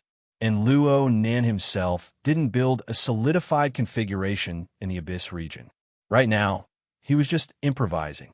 He combined the general electromagnetic deployment method he had used before, the space-time structure fragment of his own sandwich domain, and a bit of the reverse interference effect of the condensation ring. He could adjust it at any time, twisting the storm turbulence of the Abyss region to serve as a means of attack and defense. There was no point in being illuminated by the lighthouse. On the other hand, the Blood Soul Temple of the Abyss region that he had temporarily borrowed had more or less revealed some traces. This wasn't a big problem. After all, it wasn't a frontal assault. What Luonan was facing right now wasn't the problem of being exposed or not. Instead, he was being suppressed to an extremely passive state while being illuminated by the lighthouse. The mental attack of the opponent was of the highest level that Luonan had ever seen. It rampaged through the Abyss region like a tsunami. Although it didn't have a particularly top-notch explosive power, it was because it continued to operate at a high level. Its foundation was a destructive power that could crush the vast majority of enemies into powder. It was truly boundless like a natural disaster. Was there no need for the other side to take a breather? It was truly explosive. At this time, Luonan really wanted to rush to the cockpit, grab Her Majesty Empress Wu by the collar, and ask, "What is a coward? Your Majesty, is there some sort of misunderstanding between your understanding of cowards and everyone else?" Before Luonan could put his thoughts into action, the opponent's attack suddenly retreated above the Abyss region. Luonan finally let out a sigh of relief, but he couldn't help but be puzzled. Another half a minute, and his defensive line really wouldn't be able to hold. Retreating at this time, did he finally reach his limit? But it didn't seem like it. Although the opponent's tsunami-like mental attack had retreated, the lighthouse was still there. And at this time, the originally unbiased illumination mode had a slight change. Luonan could feel its subtle tendency towards the Abyss region's Blood Soul Temple. To be more precise, it had an effect on the surroundings of the Abyss region's Blood Soul Temple. Luonan pondered for a few seconds, and he suddenly came to a realization. The Abyss region's Blood Soul Temple was probably borrowed. It was the most conspicuous and secondary location. In a certain sense, it was a bit like the evil eyes around the yacht, released for people to see. Did the other side suspect that this was a trap? This line of thought was measuring the heart of a gentleman with the yardstick of a villain. Luonan didn't know whether to laugh or cry for a time, but he suddenly understood the meaning behind Her Majesty Empress Wu's coward. In the end, Luonan couldn't help but turn his head to look at the cockpit behind him. He didn't rely on his eyes to capture the target anyway, and Her Majesty Empress Wu wouldn't give him a clear answer. On the other hand, Zhang Yingying had already appeared at the foremost position of the cockpit. She looked down through the glass curtain wall, appearing quite worried. Luonan smiled at her and made an okay gesture. His fingers had already returned to normal at this time. Since he had promised Her Majesty Empress Wu full authority to handle this matter, it would be shameful if he didn't handle this matter properly. He had to think of a way to deal with this. And his own experiments. It would be too sullen if they were interrupted by this sort of inexplicable enemy. Though Luonan said this, it really wasn't easy to handle. That bro was really a coward, but his strength was really hard. The attack just now was just a prelude. Right now, the intense conflicts in the surrounding sea region, including the Abyss region, continued to decrease. The pressure on Luo Nan was also decreasing, but this was by no means a carefree situation. Instead, it was like a tsunami that was about to arrive. First, the tide would abnormally ebb to expose the potholes of the seabed, accumulating an even more destructive force. The further he retreated now, the more violent the momentum would be in the future. The other side's next wave of attack had yet to truly arrive, but Luo Nan could already feel the endless storm of the Abyss region moaning on the verge of collapse.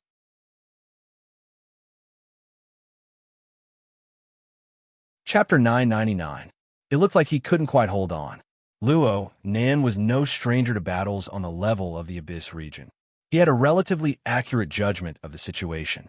Actually, once one reached this level, the veil would be lifted on many things. The mysterious atmosphere would be completely gone. In the end, the attack and defense of the Abyss region were relatively simple at the current stage of Earth. The vast majority of battles relied on mobilizing the never-ending chaotic storm of the Abyss region, which came from nowhere, went nowhere, and formed impact damage. Whoever could build a more stable configuration in the Abyss region, give more efficient interference, and extract purer power would basically decide the outcome of the battle. Of course, upon reaching the extraordinary level, the structure would already be a domain. It could be solidified within the Abyss region, continuing to temper and nurture. The techniques and methods grasped would certainly be more numerous, and it would form a unique domain characteristic. Luo Nan's short fight with Constance, Monroe, and a few other mental-type extraordinary verified this point. Gongqi's fleshly body was destroyed by Luo Nan's scheme. His solidified configuration in the Abyss region was the first to collapse. It was unknown how many of his trump cards were killed before he could use them. It could be said that Gongqi died sullenly. From Luo Nan's perspective, President Ouyang's logic world and Luo Yuan's planar crossbow were truly superior in the Abyss region. The former had a strict structure and was practically flawless. The latter had the power of a domain that flew from beyond the heavens. They all gave off a feeling that they were unattainable. Compared to these powerful people who had already reached the top on Earth, Luo Nan had yet to confirm his solidified configuration in the Abyss region. The main reason was that he had the technique of pure observation. The interference effect of the Abyss region gave him a natural advantage over other ability users. He had more freedom to choose. Plus, his configuration design ability far exceeded his peers. He was more accustomed to improvising and seeking flexibility. There was another reason. Luo Nan had yet to find the path that suited him the most. This topic was a long one. There were also some subtle psychological factors. Putting these things aside for the time being, Luo Nan faced the tsunami-like momentum of the coward in front of him. Luo Nan was more or less regretful. He did not have a solidified configuration in the Abyss region that he could use freely. It was truly a headache at critical moments. This was because the contest between mental type extraordinary could easily turn into an RTS game in a relatively long period of time. The process would be carried out according to the relevant process. Construct and expand the base, Abyss region configuration. Gather and seize resources, control the turbulence. After that, it was scouting and eliminating the enemy. And if the first strike didn't work, then they would start to push the level of the army to a higher level, constantly creating difficulties for the enemy and creating conditions for themselves. They would continue to research and develop technology in an attempt to create even more powerful units in order to obtain an overwhelming advantage. For someone like him who didn't have a fixed configuration, it was the same as having to build a base from scratch. Technology, troops, and so on would always be one level behind. Of course, Luo Nan had his own advantages. His advantage was that he had cheats. Pure observation mode was equivalent to turning on a satellite hack. For him, the fog of war was as good as nothing. Even if the enemy was on full defense, he could roughly see the nature of the fog and choose a more targeted configuration to deal with it. This advantage in intelligence could often help him eliminate the disadvantages in the early stages, and it was even more effective in encounters. The problem was that in this battle, he was in a rather sorry state. Luo Nin wasn't too clear on whether or not his opponent had solidified his configuration in the chasm region. However, his opponent's ability to control the torrential storm of the chasm region was truly beyond imagination. Moreover, they didn't use any tricks, they just used a dignified formation to suppress him. Even though Luo Nin used the techniques he was used to in the past, he was still at a disadvantage in the face of this powerful and majestic power. But was this the difference in strength? Luo Nin was still a bit unconvinced. After all, what he had here was just a kite with the tattered soul cloak. He had no choice but to release it. It was a water vapor fake body. At best, it was a node that delivered energy. The mobilization of power was truly too much to handle. His opponent wasn't here with his real body, but looking at the tens of thousands of marine life gathered in the surrounding sea region, there were large amounts of parasitic dynamo cores. Their carriers on the material plane were quite impressive. On one side is a battery, and on the other side is an ultra-high voltage transmission line. There's no way to compare. Well, this was what Luo Nin had brought upon himself. He had chosen the difficulty level himself, so he had to grit his teeth and fight to the end. Luo Nin had given the coward the opportunity to fully display his abilities, so he had to swallow the bitter fruit that came with it. After this wave of attacks, he had to resist the next wave of even more terrifying tsunamis. The true tsunamis always had a direction. His opponent had utilized the complex environment of the chasm region to the greatest extent, hiding himself tightly. Luo Nin had some ideas regarding his opponent's position. Even though he didn't know his foundation, the outline elements outlined in his mind grew clearer and clearer after a few rounds of pondering. But in the end, his heart palpitated due to his opponent's intense reaction. For the time being, he didn't have any thoughts of drawing the psychic diagram. Everyone was still in a stalemate right now, and they were all using clones and long-range gestures. Overall, they were all under proper control. It seemed that Her Majesty Empress Wu had a bit of a friendship with the other side. Luo Nin didn't want to let the conflict intensify and inexplicably recruit another powerful enemy. But in this way, his options to break out of this predicament grew fewer and fewer. Less was good. Focus. Since he didn't have the leeway to choose, Luo Nin calmed down completely. During this window of time, when the tsunami was about to arrive, he temporarily didn't care about the situation in the chasm region or the changes in the surrounding sea region. He just collected his mind and sensed his temporary body. Luo Nin earnestly sensed the water vapor that made up this body. He sensed the complex processes of disintegration, flow, exchange, and reconstruction under the impact of the violent winds and waves. He also casually verified a few structural patterns he obtained from dumb sand in the beach experiment. He waited until he felt that it was about time. Actually, it didn't even take a few seconds. His core telepathic thoughts suddenly soared high into the chasm region and connected with the Mother Mica configuration. His mind was entrusted to the Mother Mica. A large wave came crashing over in the next second. Luo Nin's body suddenly transformed into droplets of water and foam, collapsing and disappearing without a trace. The unforeseen event happened too quickly. Zhang Yingying, who was in the driver's seat, suddenly rushed forward a step. Her head and palm collided with the glass at the same time. Only then did she suddenly remember. The Luo Nin in front of her was simply condensed from water vapor. But what was she doing? It felt a lot smoother. In the end, Luo Nin couldn't compare to when the soul cloak was at its peak. The fake water vapor body projected over was no problem for him to deal with normal situations, but it would certainly be very difficult for him to deal with a psychic expert of the extraordinary level. Not to mention that he had to split his attention to other things. He had to leave a considerable portion of his mind with the Mother Mica. This would only pointlessly divide his limited energy. So Luo Nin made a prompt decision. He made a choice. He projected the soul strength of his avatar directly into the Mother Mica. He allowed this simple energy node to truly become a battery. It was no longer a separate structure. All it did was provide the Mother Mica with energy support, allowing the Mother Mica to use its own method to deal with the upcoming challenge. This could be considered as helping Luo Nen take a step further in his experiments. Luo Nen had never forgotten that his most important task right now was to verify the quality of the Mother Mica.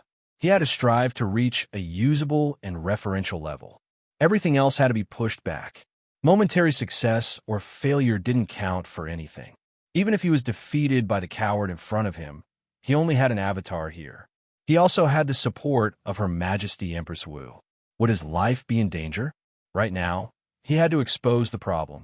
The more thoroughly he exposed it, the clearer the direction of his future adjustments would be. So Luo Nan's train of thought was set. The Universal Electromagnetic Layout Method, the Blood Soul Temple of the Abyss region, the space-time configuration. All of it made way for the Mother Mica. He let this artifact, which was still extremely weak for the time being, possess miraculous qualities, face off against the coward over there. Well, of course, he wouldn't fight it head-on. Luo Nen didn't forget that the Mother Mica wasn't up to standard in terms of pure life energy intensity. It was impossible for it to face off against an extraordinary. If Luo Nan allowed the Mother Mica to accumulate energy and let the next tsunami shake the Abyss region, breaking through all barriers, then there would be no need to compete. Luo Nan would immediately hug Her Majesty Empress Wu's thigh and cry for help. What Luo Nan did right now was to strike the Mother Mica midstream. As Luo Nan's train of thought became clear, an even greater amount of control threads were tossed out from the Mother Mica side, as if they were free. Yes, they were free. The only things consumed were energy and computing power, and Luo Nan could still support these for a period of time. A starving camel was still bigger than a horse. Even though Luo Nan's soul cloak was damaged, it had recovered over the past 2 days. In addition to the fact that they were on the ocean with abundant water vapor, the area it covered around the water vapor avatar exceeded the average standard of extraordinary. Luo Nan's senses were Mother Mica's senses. Right now, the area that the control threads spread out rapidly exploded from the few kilometers around the yacht to a diameter of nearly 100 kilometers. The depth of the control threads reached several kilometers into the deep water region. They practically stuck to the seabed as they swept past, and they continued to expand. They had already reached the level of flinging control threads at any living creature.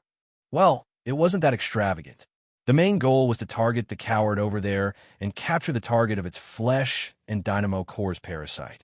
The first thing to do was to encircle it.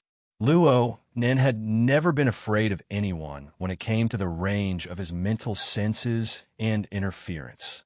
This task only took 2 seconds of Mother Mica's time.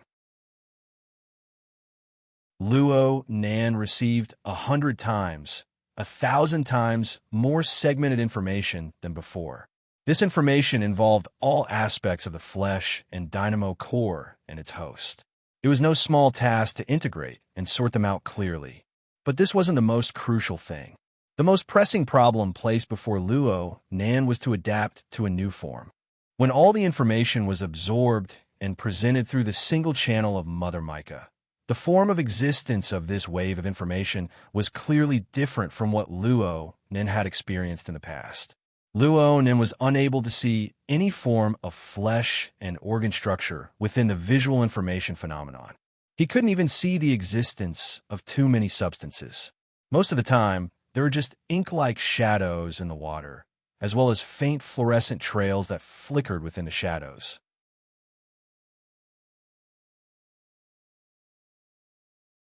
Chapter 1000. The shadows slowly unfurled, like fragmented wisps of smoke, drifting back and forth. The fluorescent light seemed to be broken and connected. It was like spider silk in the forest, faintly forming a net. Luo Nen didn't want to give these phenomena a so-called figurative analogy. This was because there was no comparison at all. If he were to switch to his original perspective, no matter how he cut it, the flesh would still be flesh and blood, and the organs would still be organs. There would just be a few more angles of view, a few more connections that were hard to see with the naked eye. He could use configuration theory to explain this. He absolutely wouldn't be like he was right now. He had practically completely shed away all familiar traces of concepts. It was as if he had entered a world of another dimension. But this wasn't unexpected. After all, the structure of the existence of Mother Micah was as different as heaven and earth from the prior perceptual structure of humans. Humans' usual method of decoding external information was completely incompatible with Mother Micah. Therefore, Luo Nan's attention was focused on Mother Micah. It wasn't a simple tilt of his attention. Instead, it was the mutual translation of the two cognitive systems. It was the deep coupling of the two systems. Fortunately, there was a certain commonality between the two. For example, configuration. Right now, there was only configuration. Configuration could act as a translator between the two. Through this intermediate link, Luo Nan was able to guess a few things. The shadows he saw should be a large amount of sea creatures, yachts, oceans, atmosphere, and so on, as well as the aura, energy, and even soul strength radiating from them. Ordinary people and even ability users could see all things on the material and mental plane. They were nothing more than shadows and smoke in the background. Of course, there were a few details that differentiated them, but they weren't important. As for the fluorescent light that faintly formed a net, Luo Nan guessed that this should be the core connection structure of some sort of system. This could be explained using configuration theory or superconfiguration theory. But from the perspective of Mother Micah, Luo Nan could see the existence and direct results of the connections and effects. Luo Nan could faintly feel that what he had observed so far was only the tip of the iceberg of these fluorescent lines. There should be even more details in the deeper layers of visible fluorescent light. It was just that his current level of observation and segmentation wasn't quite enough. His understanding of Mother Micah's perspective and his proficiency in using it were lacking. He needed more time to adapt. When it came to adapting, there was nothing more effective than actual combat. At this moment, Mother Micah had basically trapped all of the hosts of the flesh dynamo cores that the cowards had sent to the surrounding seas. She had completely trapped them in an inescapable net set up by millions and millions of control wires. Not counting the ordinary marine creatures, there were about 6,000 to 7,000 aberrations. Among them, 5% and 0. 5% of them had rank C and rank B life forms. According to the basic knowledge Luo Nan had learned about mutants, this number of mutants was more or less the limit of what the marine ecosphere with a radius of 2 to 3,000 kilometers could bear. Luo Nan thought that if the coward hadn't chased after Nyogue earlier, the surrounding sea region might not have been able to gather so many hosts. Nyogue was definitely going to be the scapegoat for today's troubles. However, this also meant that no matter how capable that coward was, it was impossible for him to mobilize more high-quality hosts to enter the deep-sea evil domain array in a short period of time. Luo Nan could be considered to have seen the peak of coward for a period of time. This could barely be considered a benefit. Since the inventory was complete and the numbers were clear, Luo Nan no longer had any reason to delay. At this moment, the subtle and close interaction between stupid sand and mica jellyfish during the experiment on the zeolite beach flashed in his consciousness again. The vast majority of the results had already become the projection technique of the control wires. However, there was still a portion, the part where the control wires interfered with stupid sand's physical grains of sand. Luo Nan never verified it again, due to some considerations. Actually, this shouldn't be the case. After all, Mother Micah's reference object, the magnetic photon Micah Mother, didn't merely use soul magnetization to control puppets. Mother Micah's terrifying ability included warping the plane of space and time, transcending worlds to summon powerful foreign species. It also included gluing and piecing together millions upon millions of different life substrates to form inconceivable warp creations. The powerful warping and reconstruction power of the material plane and life plane was perhaps closer to the core of Mother Micah's ability. In this aspect, Luo Nan's experiments were relatively conservative due to considerations of concealment and ethics. However, it couldn't be said that there weren't any at all. There was at least one area where Luo Nan hadn't disintegrated his water vapor body. Luo Nan had been referring to the interaction between stupid sand and Mother Micah all this time, allowing the water vapor body and Mother Micah to form a close connection. His efforts in this aspect allowed the water vapor body to smoothly fuse with Mother Micah. At the very least, the work of the battery wasn't bad. And right now, Luo Nan didn't just need to use this interference method for fusion. He also needed to walk in the direction of destruction. The reason why the coward on the other side was able to form a tsunami-like attack from such a great distance was absolutely because he relied on the frames erected by the hosts of the flesh and blood dynamo cores around him. Why did Luo Nan need to directly resist? Wouldn't it be over if he just flattened these frames? Could he? Of course he could. Right now, practically every strand of control wire was undergoing endless deep segmentation within the corresponding frame of the sea creature's body and soul. The strengths and weaknesses of each frame, as well as the state of the parasitic flesh and blood dynamo cores within these frames, all flowed through Mother Micah's perception system. Even though Mother Micah's observation perspective didn't possess the heart, brain, blood vessels, and other vital physiological points in the conventional sense, it didn't need to. Wouldn't it be fine if the system frame collapsed? This was what Luo Nan had designed. This was what he did. He was like a cautious researcher. He followed the principle of starting from easy to difficult, dividing into groups, and implementing strategies by classification. First, he experimented on an ordinary sea fish. Well, it wasn't difficult at all. At least, this was true from Mother Micah's point of view. The cluster of shadows that represented the sea fish had a pitifully weak fluorescent structure within it. It was directly torn apart, and then Luo Nan really didn't know what happened next. His experiments were done too thoroughly. He said that he was focused on Mother Micah, but he really didn't want to be distracted by anything else. He was limited by Mother Micah's special point of view, and he didn't have a concrete reference. He really couldn't figure out what the fate of the sea fish was after its original structure was destroyed. It should be dead. The control lines could still display their effects, but there was a marvelous feeling of sluggishness during the subsequent segmentation. It made the originally smooth segmentation become completely devoid of feeling. The shadowy portion of the visual field became even more fluffy. The fluorescent lines, which were originally weak to the point of being non-existent, were practically completely erased. Perhaps this state could be defined as the death of the manipulated target. The current Luo Nan couldn't be said to be a babbling baby learning how to speak. He was like a foreigner who held a dictionary and charged headlong into a new world where he didn't know the language. Actually, he was more like a pitiful worm who retained the memories of his previous life and reincarnated into the body of another species. He needed to match his new experiences bit by bit with the concepts of his previous life. Some could be done, but some couldn't be found no matter what. It was impossible to find an accurate matching point. Of course, Luo Nan wasn't used to this, but his reason after learning and learning told him this was right. Back in the day, the School of Fantasy had attempted to restore the magneto-optic mica.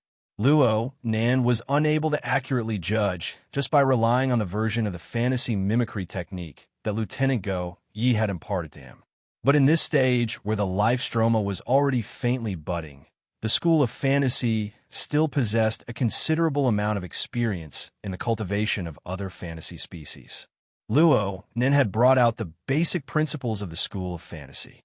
He had brainwashed Meng Chong, and he had given a lesson to all the ability users of the world. He had forced Meng Chong to experience the extreme state of the Hellfire Tyrant. The life stroma was determined by the life stroma, and it was driven by the instinctive desire to survive. Right now, Luo Nan had encountered such a situation under this innate format, which was completely different from ordinary perceptual modes How did the mica exist? How did it sense? How did it leap from the life stroma level? What sort of desire and drive was produced? It wasn't too clear at the moment. The mica had cast millions and millions of control lines onto the marine life. Admittedly, there were some unique configurations bestowed with natural patterns, but Luonan's will still played a part in the casting itself. It couldn't be considered a driving force that sought survival. It was more like a mechanical propulsion mechanism that had been programmed. Therefore, there was still a long way to go. The more it was like this, the more he had to toss and turn with all his might. Luonan wasn't anxious. On the contrary, he was enjoying it. Wasn't the current experiment helping him quickly understand the scaled delineation between life and death from the mica's point of view? After the experiment with normal sea fish was over, there were still normal parasitized sea fish. Then there were normal aberrations and normal parasitized parasites. There were also C rank, B rank. Layer by layer, they were compared. Oh, he nearly forgot. There was a coward glaring like a tiger watching its prey from the side. Luonan's experiment was done very quickly. The difficulty of the experiment wasn't high. With a few control groups, he had already dealt with over 100 targets under C rank. There weren't any twists and turns at all. He didn't even need to consider configurations or systems. He just needed to use the control lines to tear apart those fluorescent lines. It was so simple that it made Luonan feel a chill in his heart. In a certain sense, this was the embodiment of the difference between the mica and the life forms Luonan was familiar with in the past. There was a difference in levels. Frankly speaking, Luonan didn't feel too comfortable with such a discovery. Then Luonan felt that rather than doing this simple work, it would be better to aim at the flesh and blood dynamo core and directly make contact with it. It would be more challenging. Of course, it would be more meaningful for the experiment.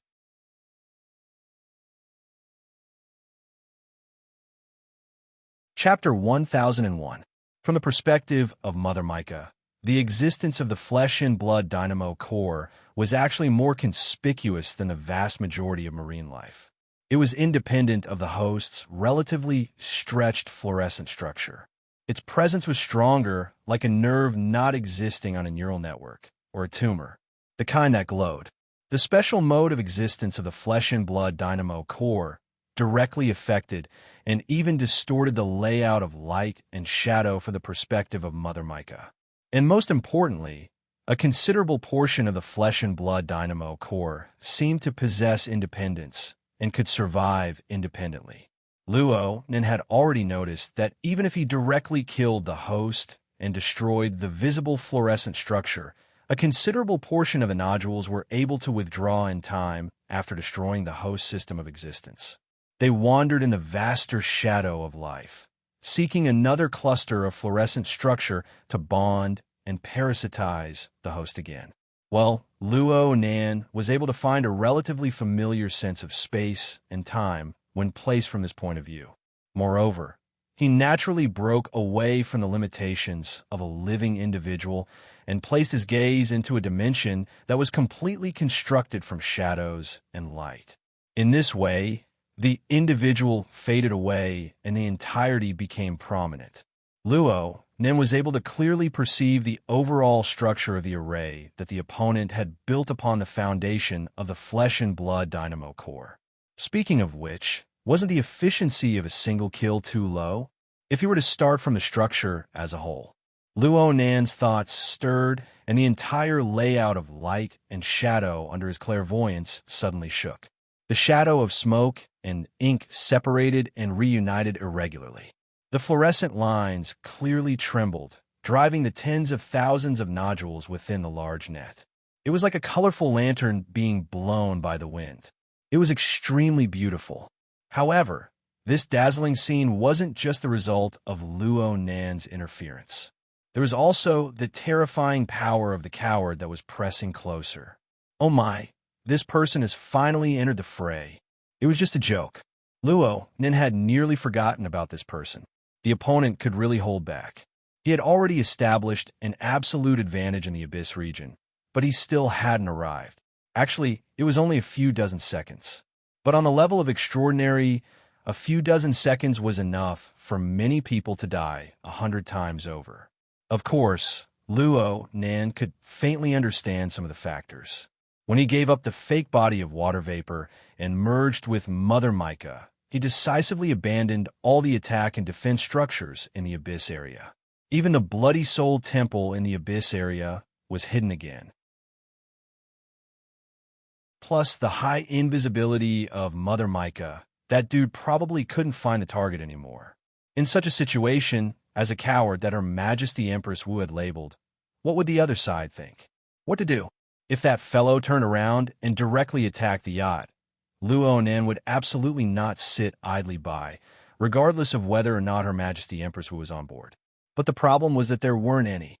That person controlled the torrential storm in the Abyss area with an astonishing level of control, causing it to hang in the air but not fall, pouring down but not falling.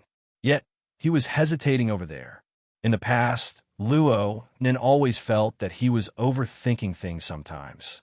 But this person, even if she was intimidated by Her Majesty Empress Wu, was acting a bit too hesitant.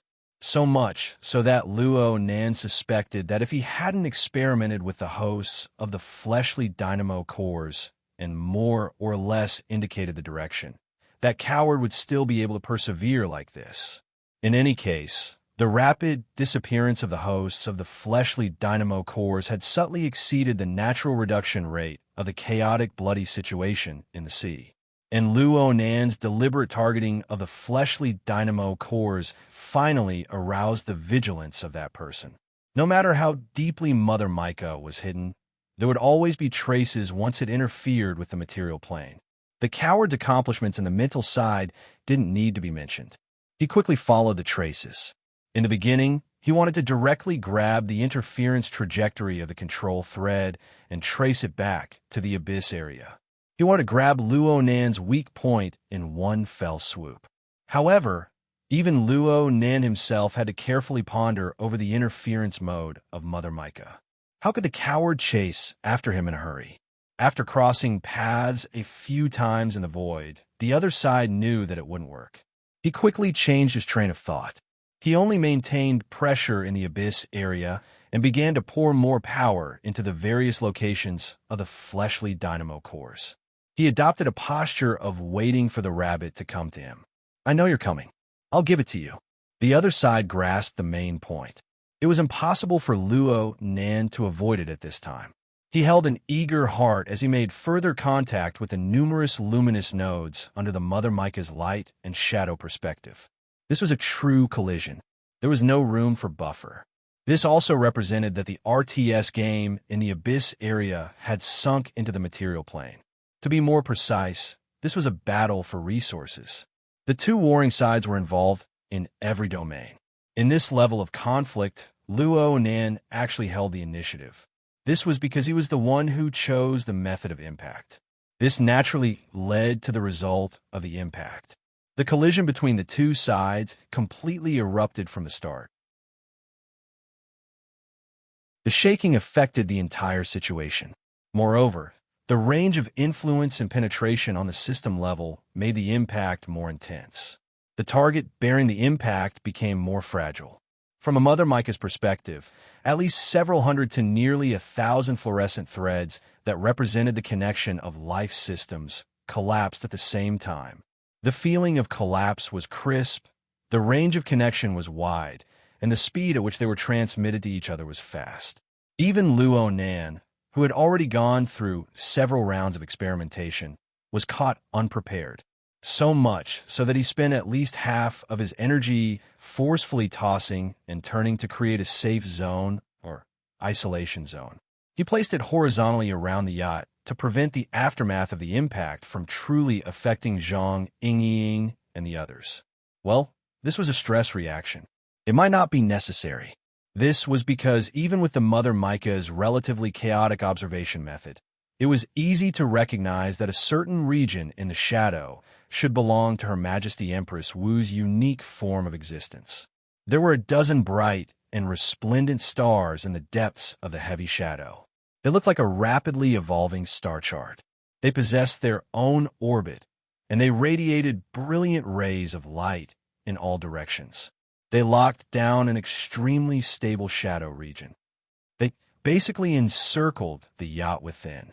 This was a bit like the result of Luo Nan's observation of the living starry sky, but it was more complex and nimble. It formed its own layout. Luo Nan could vaguely see that there were fluorescent lines between the dozen or so stars. However, the radiance of the stars was far too dazzling, and their orbit was far too complex. It was to the extent that the lines were blurry and ever-changing. It was hard to observe them a step further. Let's not talk about trying things out for now. It was just that Luo Nan didn't know if this phenomenon was possessed by all extraordinaries, or if it was exclusive to Her Majesty Empress Wu. Luo Nan divided his attention here for a moment, but he soon gathered it back together. He returned to the conflict and the experiment itself. The effects of the shaking continued in other areas outside of the yacht. Having lost the layer of restriction of fluorescent lines, the shadow region, which could represent all of humanity's perceptible objects, shook off even more loosely. It was to the point that the outlines of some individuals that could be barely seen and guessed became blurry and faded. It was as if all forms of existence were erased. Luo Nan didn't have the energy to think about the corresponding scene in reality for the time being. He could only confirm that when the shadow was stirred into even finer pieces, there were a few dozen or even 100 luminous nodes that couldn't avoid being instantly unhooked. They scattered in all directions. However, these luminous bodies, which represented the flesh and blood dynamo core, had an extremely strong existence. Even under these circumstances, the vast majority of them still maintained their integrity. They wandered within the diffused shadow, attempting to carry out a new parasitic cycle. Of course, the parasitic cycle from Micah's perspective didn't involve grabbing a piece of the shadow region and forcefully stuffing it in. Instead, Luo Nan had to hook onto the fluorescent lines that barely existed amidst the shaking and merge them into his new life system. This was by no means easy, and it caused a corner of the coward's long-range interference array to suddenly sink into chaos. That side clearly didn't catch Luo Nan's method of exerting force in time, so the efficiency of their response was quite low. Even though they didn't receive any damage, they still had to sort out the order of the array once more. They were still a bit flustered for a time. Luo Nan's first wave of attacks occupied an advantage, but it was just a surprise. The actual results of the battle weren't that great. However, the swimming and churning of the luminous nodes stimulated even more details. It also helped Luo Nan's increasingly mutated senses to touch upon even more and more complex details. Luo Nan faintly captured a sort of seemingly familiar rubbing effect within the surrounding environment of violent shaking. It could collapse at any time, and it could reform at any time. This kind of rubbing happened between the shadows of mind and matter, between two fluorescent systems that were originally unrelated. Gradually, it crossed the barriers and boundaries that humans were accustomed to, such as each other, virtual and real, body and soul, and so on. The originally simple connection suddenly became hundreds, thousands, and tens of thousands of times more complicated, forming an interaction that crossed multiple levels and dimensions at the same time. From a human's perspective of observation and thought, if one wanted to clearly understand the nature of this effect, which was exponentially increasing in complexity every second, one could practically spiral to the heavens on the spot. But from Micah's unique simplified perspective, this was nothing more than the splitting and merging of the shadows of the dark clouds and the collision and friction of the fluorescent framework. Although it was complex, it was still an observable object. More importantly, when the complexity of this series of changes reached a certain degree, the rubbing effect became even more abundant. Marvelous sparks burst forth from within. At first, they flickered in an instant, rising and falling in an unpredictable manner. Later on, they became wisps and wisps, faintly discernible. Later on, these sparks began to chase each other back and forth, interfering and colliding with each other. They wandered between the shadows and fluorescent light,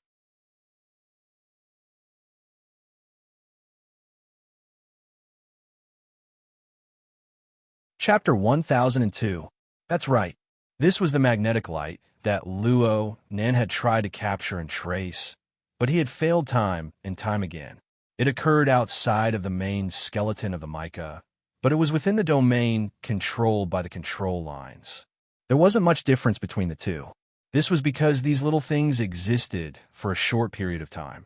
They quickly captured the most stable interference channels within the surrounding structures and quickly formed a connection.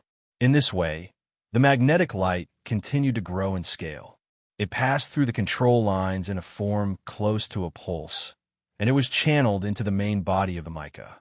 Luo Nan was still repeating his thoughts from not too long ago.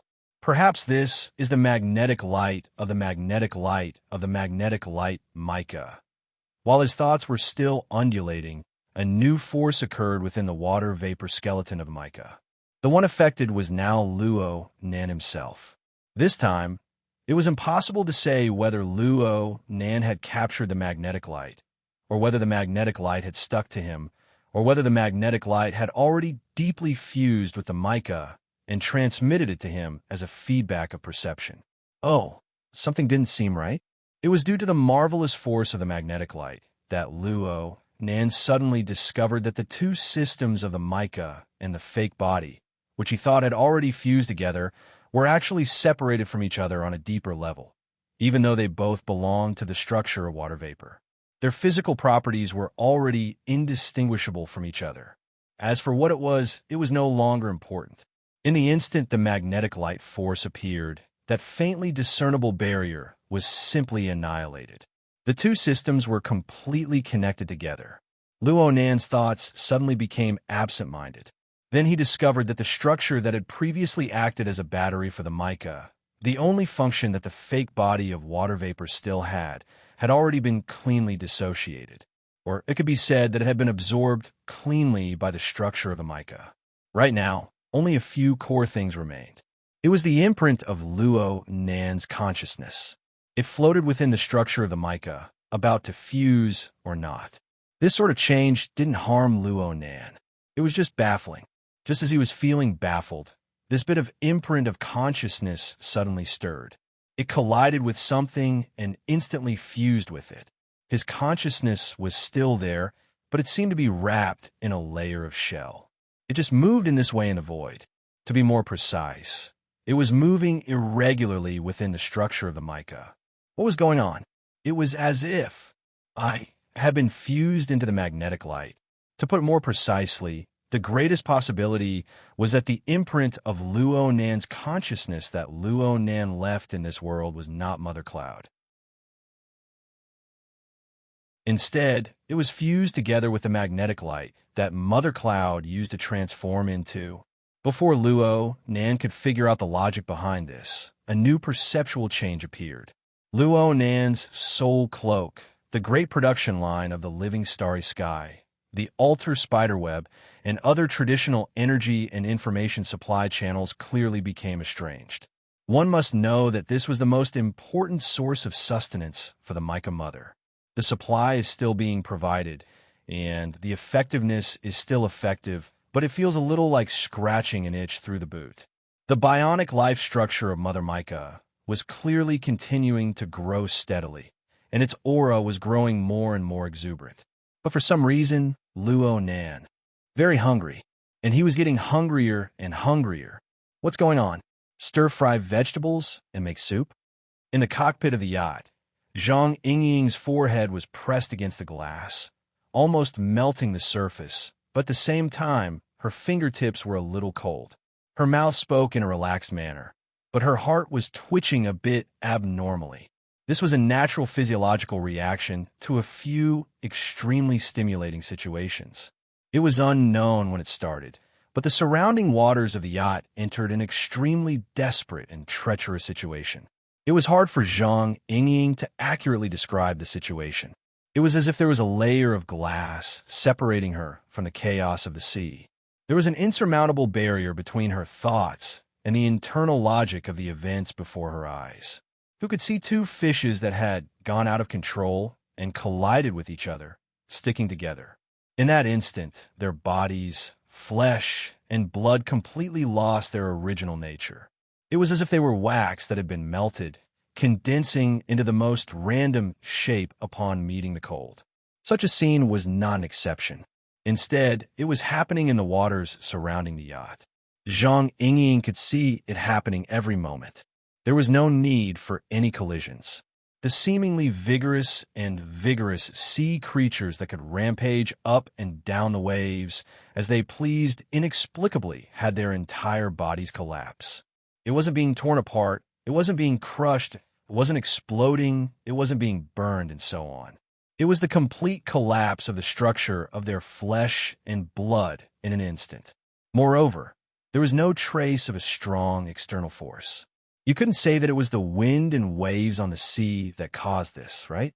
There were only vaguely visible conduction trajectories, like a terrible virus that broke out in a certain area and then spread rapidly at a terrible speed and intensity. In the steering cabin, the cabin wall blocked the view, and she couldn't see the panoramic view of the surrounding waters. She didn't know how far this terrible scene would spread before it ended. But she could see that at this time, in addition to the foam of the waves, the dregs and slurry of the flesh and blood were also swept up by the strong wind and huge waves. The bloody waves hit the yacht. Zhang Yingying felt that the damage was much higher than the previous battleship slicing sword. In fact, there were a lot of indescribable debris stuck to the windshield of the steering cabin. Then it was swept away by the wind and waves, stuck to it again, and swept away again. The cycle repeated itself. Zhang Yingying adjusted herself and felt that her breathing had become shallow. Even so, there was still some fishy smell lingering at the tip of her nose. She knew that it was an illusion, but she still felt it. Who in the world is that? A devil? Zhang Yingying didn't have a clear target for conversation. She just vented her emotions. She never expected Her Majesty Empress Wu, who was steering the helm, to respond in the first instant. Yeah, you can ask later. Huh? Zhang Yingying blinked her eyes. She kept feeling that her boss's words had a hidden meaning, but she couldn't think too much about it right now. The battle situation in the surrounding waters far exceeded the scope of her understanding. She was even more worried. Luo Nan's water vapor body had disappeared. How was it going to fight against that so-called coward? How did such a hellish situation occur? I'll go out and take a look. Zhang Yingying really couldn't hold back. She leaped to the door of the steering cabin in 2 or 3 steps, but she hesitated for a moment. The out-of-control scene outside had an intense, dissuading effect. But in the end, she gritted her teeth, opened the door, and went out. Meng Chong nodded toward Her Majesty Empress Wu and followed behind without a sound. Right now, Zhang Yingying really didn't have the courage to run to the front deck. She simply went to the top deck and stood at the highest point. This was also the position furthest away from the bloody waves. She raised her eyes and looked into the distance. She still couldn't see Luo Nan's figure between the sea and the sky. However, the dark clouds gathered together, and the winds and waves were high. They stirred the blood and flesh that rose and fell on the surface of the sea, rushing back and forth. They still possessed the destructive power to capsize the yacht at any time. Zhang Yingying didn't know how much of this was the power of nature, and how much of it was the clash of power between two extraordinaries. She just felt that she was standing at a relatively high place. She raised her eyes and saw a contradiction that made her feel uncomfortable. It was intense and sinister. It was berserk and ice-cold. It was as if there were incorporeal ghosts roaming and laughing on the surface of the sea. Perhaps it was because of this that the sea creatures in the surrounding waters, which had been fighting over food with each other not too long ago, began to dive frantically. It didn't matter if they lived in a layer of seawater or not. They all wanted to drill down, all for the sake of avoiding the virus in the atmosphere and within the remains of flesh and blood on the surface of the sea. But was it truly effective? The more Zhang Yingying thought, the more she couldn't find an answer. Instead, it burned her brain. Perhaps it was because of this that breathing became a bit difficult. Honestly speaking, after her field of vision was broadened, the situation in the surrounding waters became more vivid. The sense of crisis that followed grew stronger. So much so that she felt a bit regretful. Her legs felt a bit weak. She unconsciously emitted a brilliant spiritual light, making the white rainbow in her body activate its defensive mode. If the oncoming sea winds and waves really did carry a virus or something, that would be too hard to accept. At this moment, the familiar rhythm of footsteps entered her ears. Zhang Yingying turned her head in surprise. She saw a figure turn around at the entrance of the deck. It was Her Majesty Empress Wu, who had been staying in the cockpit all this time. "Boss!" Her Majesty Empress Wu slightly narrowed her eyes. She welcomed the oncoming gale and the damp, bloody air. She seemed to be sniffing something. Her expression was vivid, but it was hard to tell whether she liked or disliked it. 2 seconds later, Her Majesty Empress Wu turned her face. "If you're really afraid, then go back to the cabin." "I'm afraid?" Just a little bit. Besides, you're here, boss." Seeing Her Majesty Empress Wu, Zhang Yingying's mind immediately calmed down. Her mouth also began to become nimble. What was even more nimble than her mouth was her actions.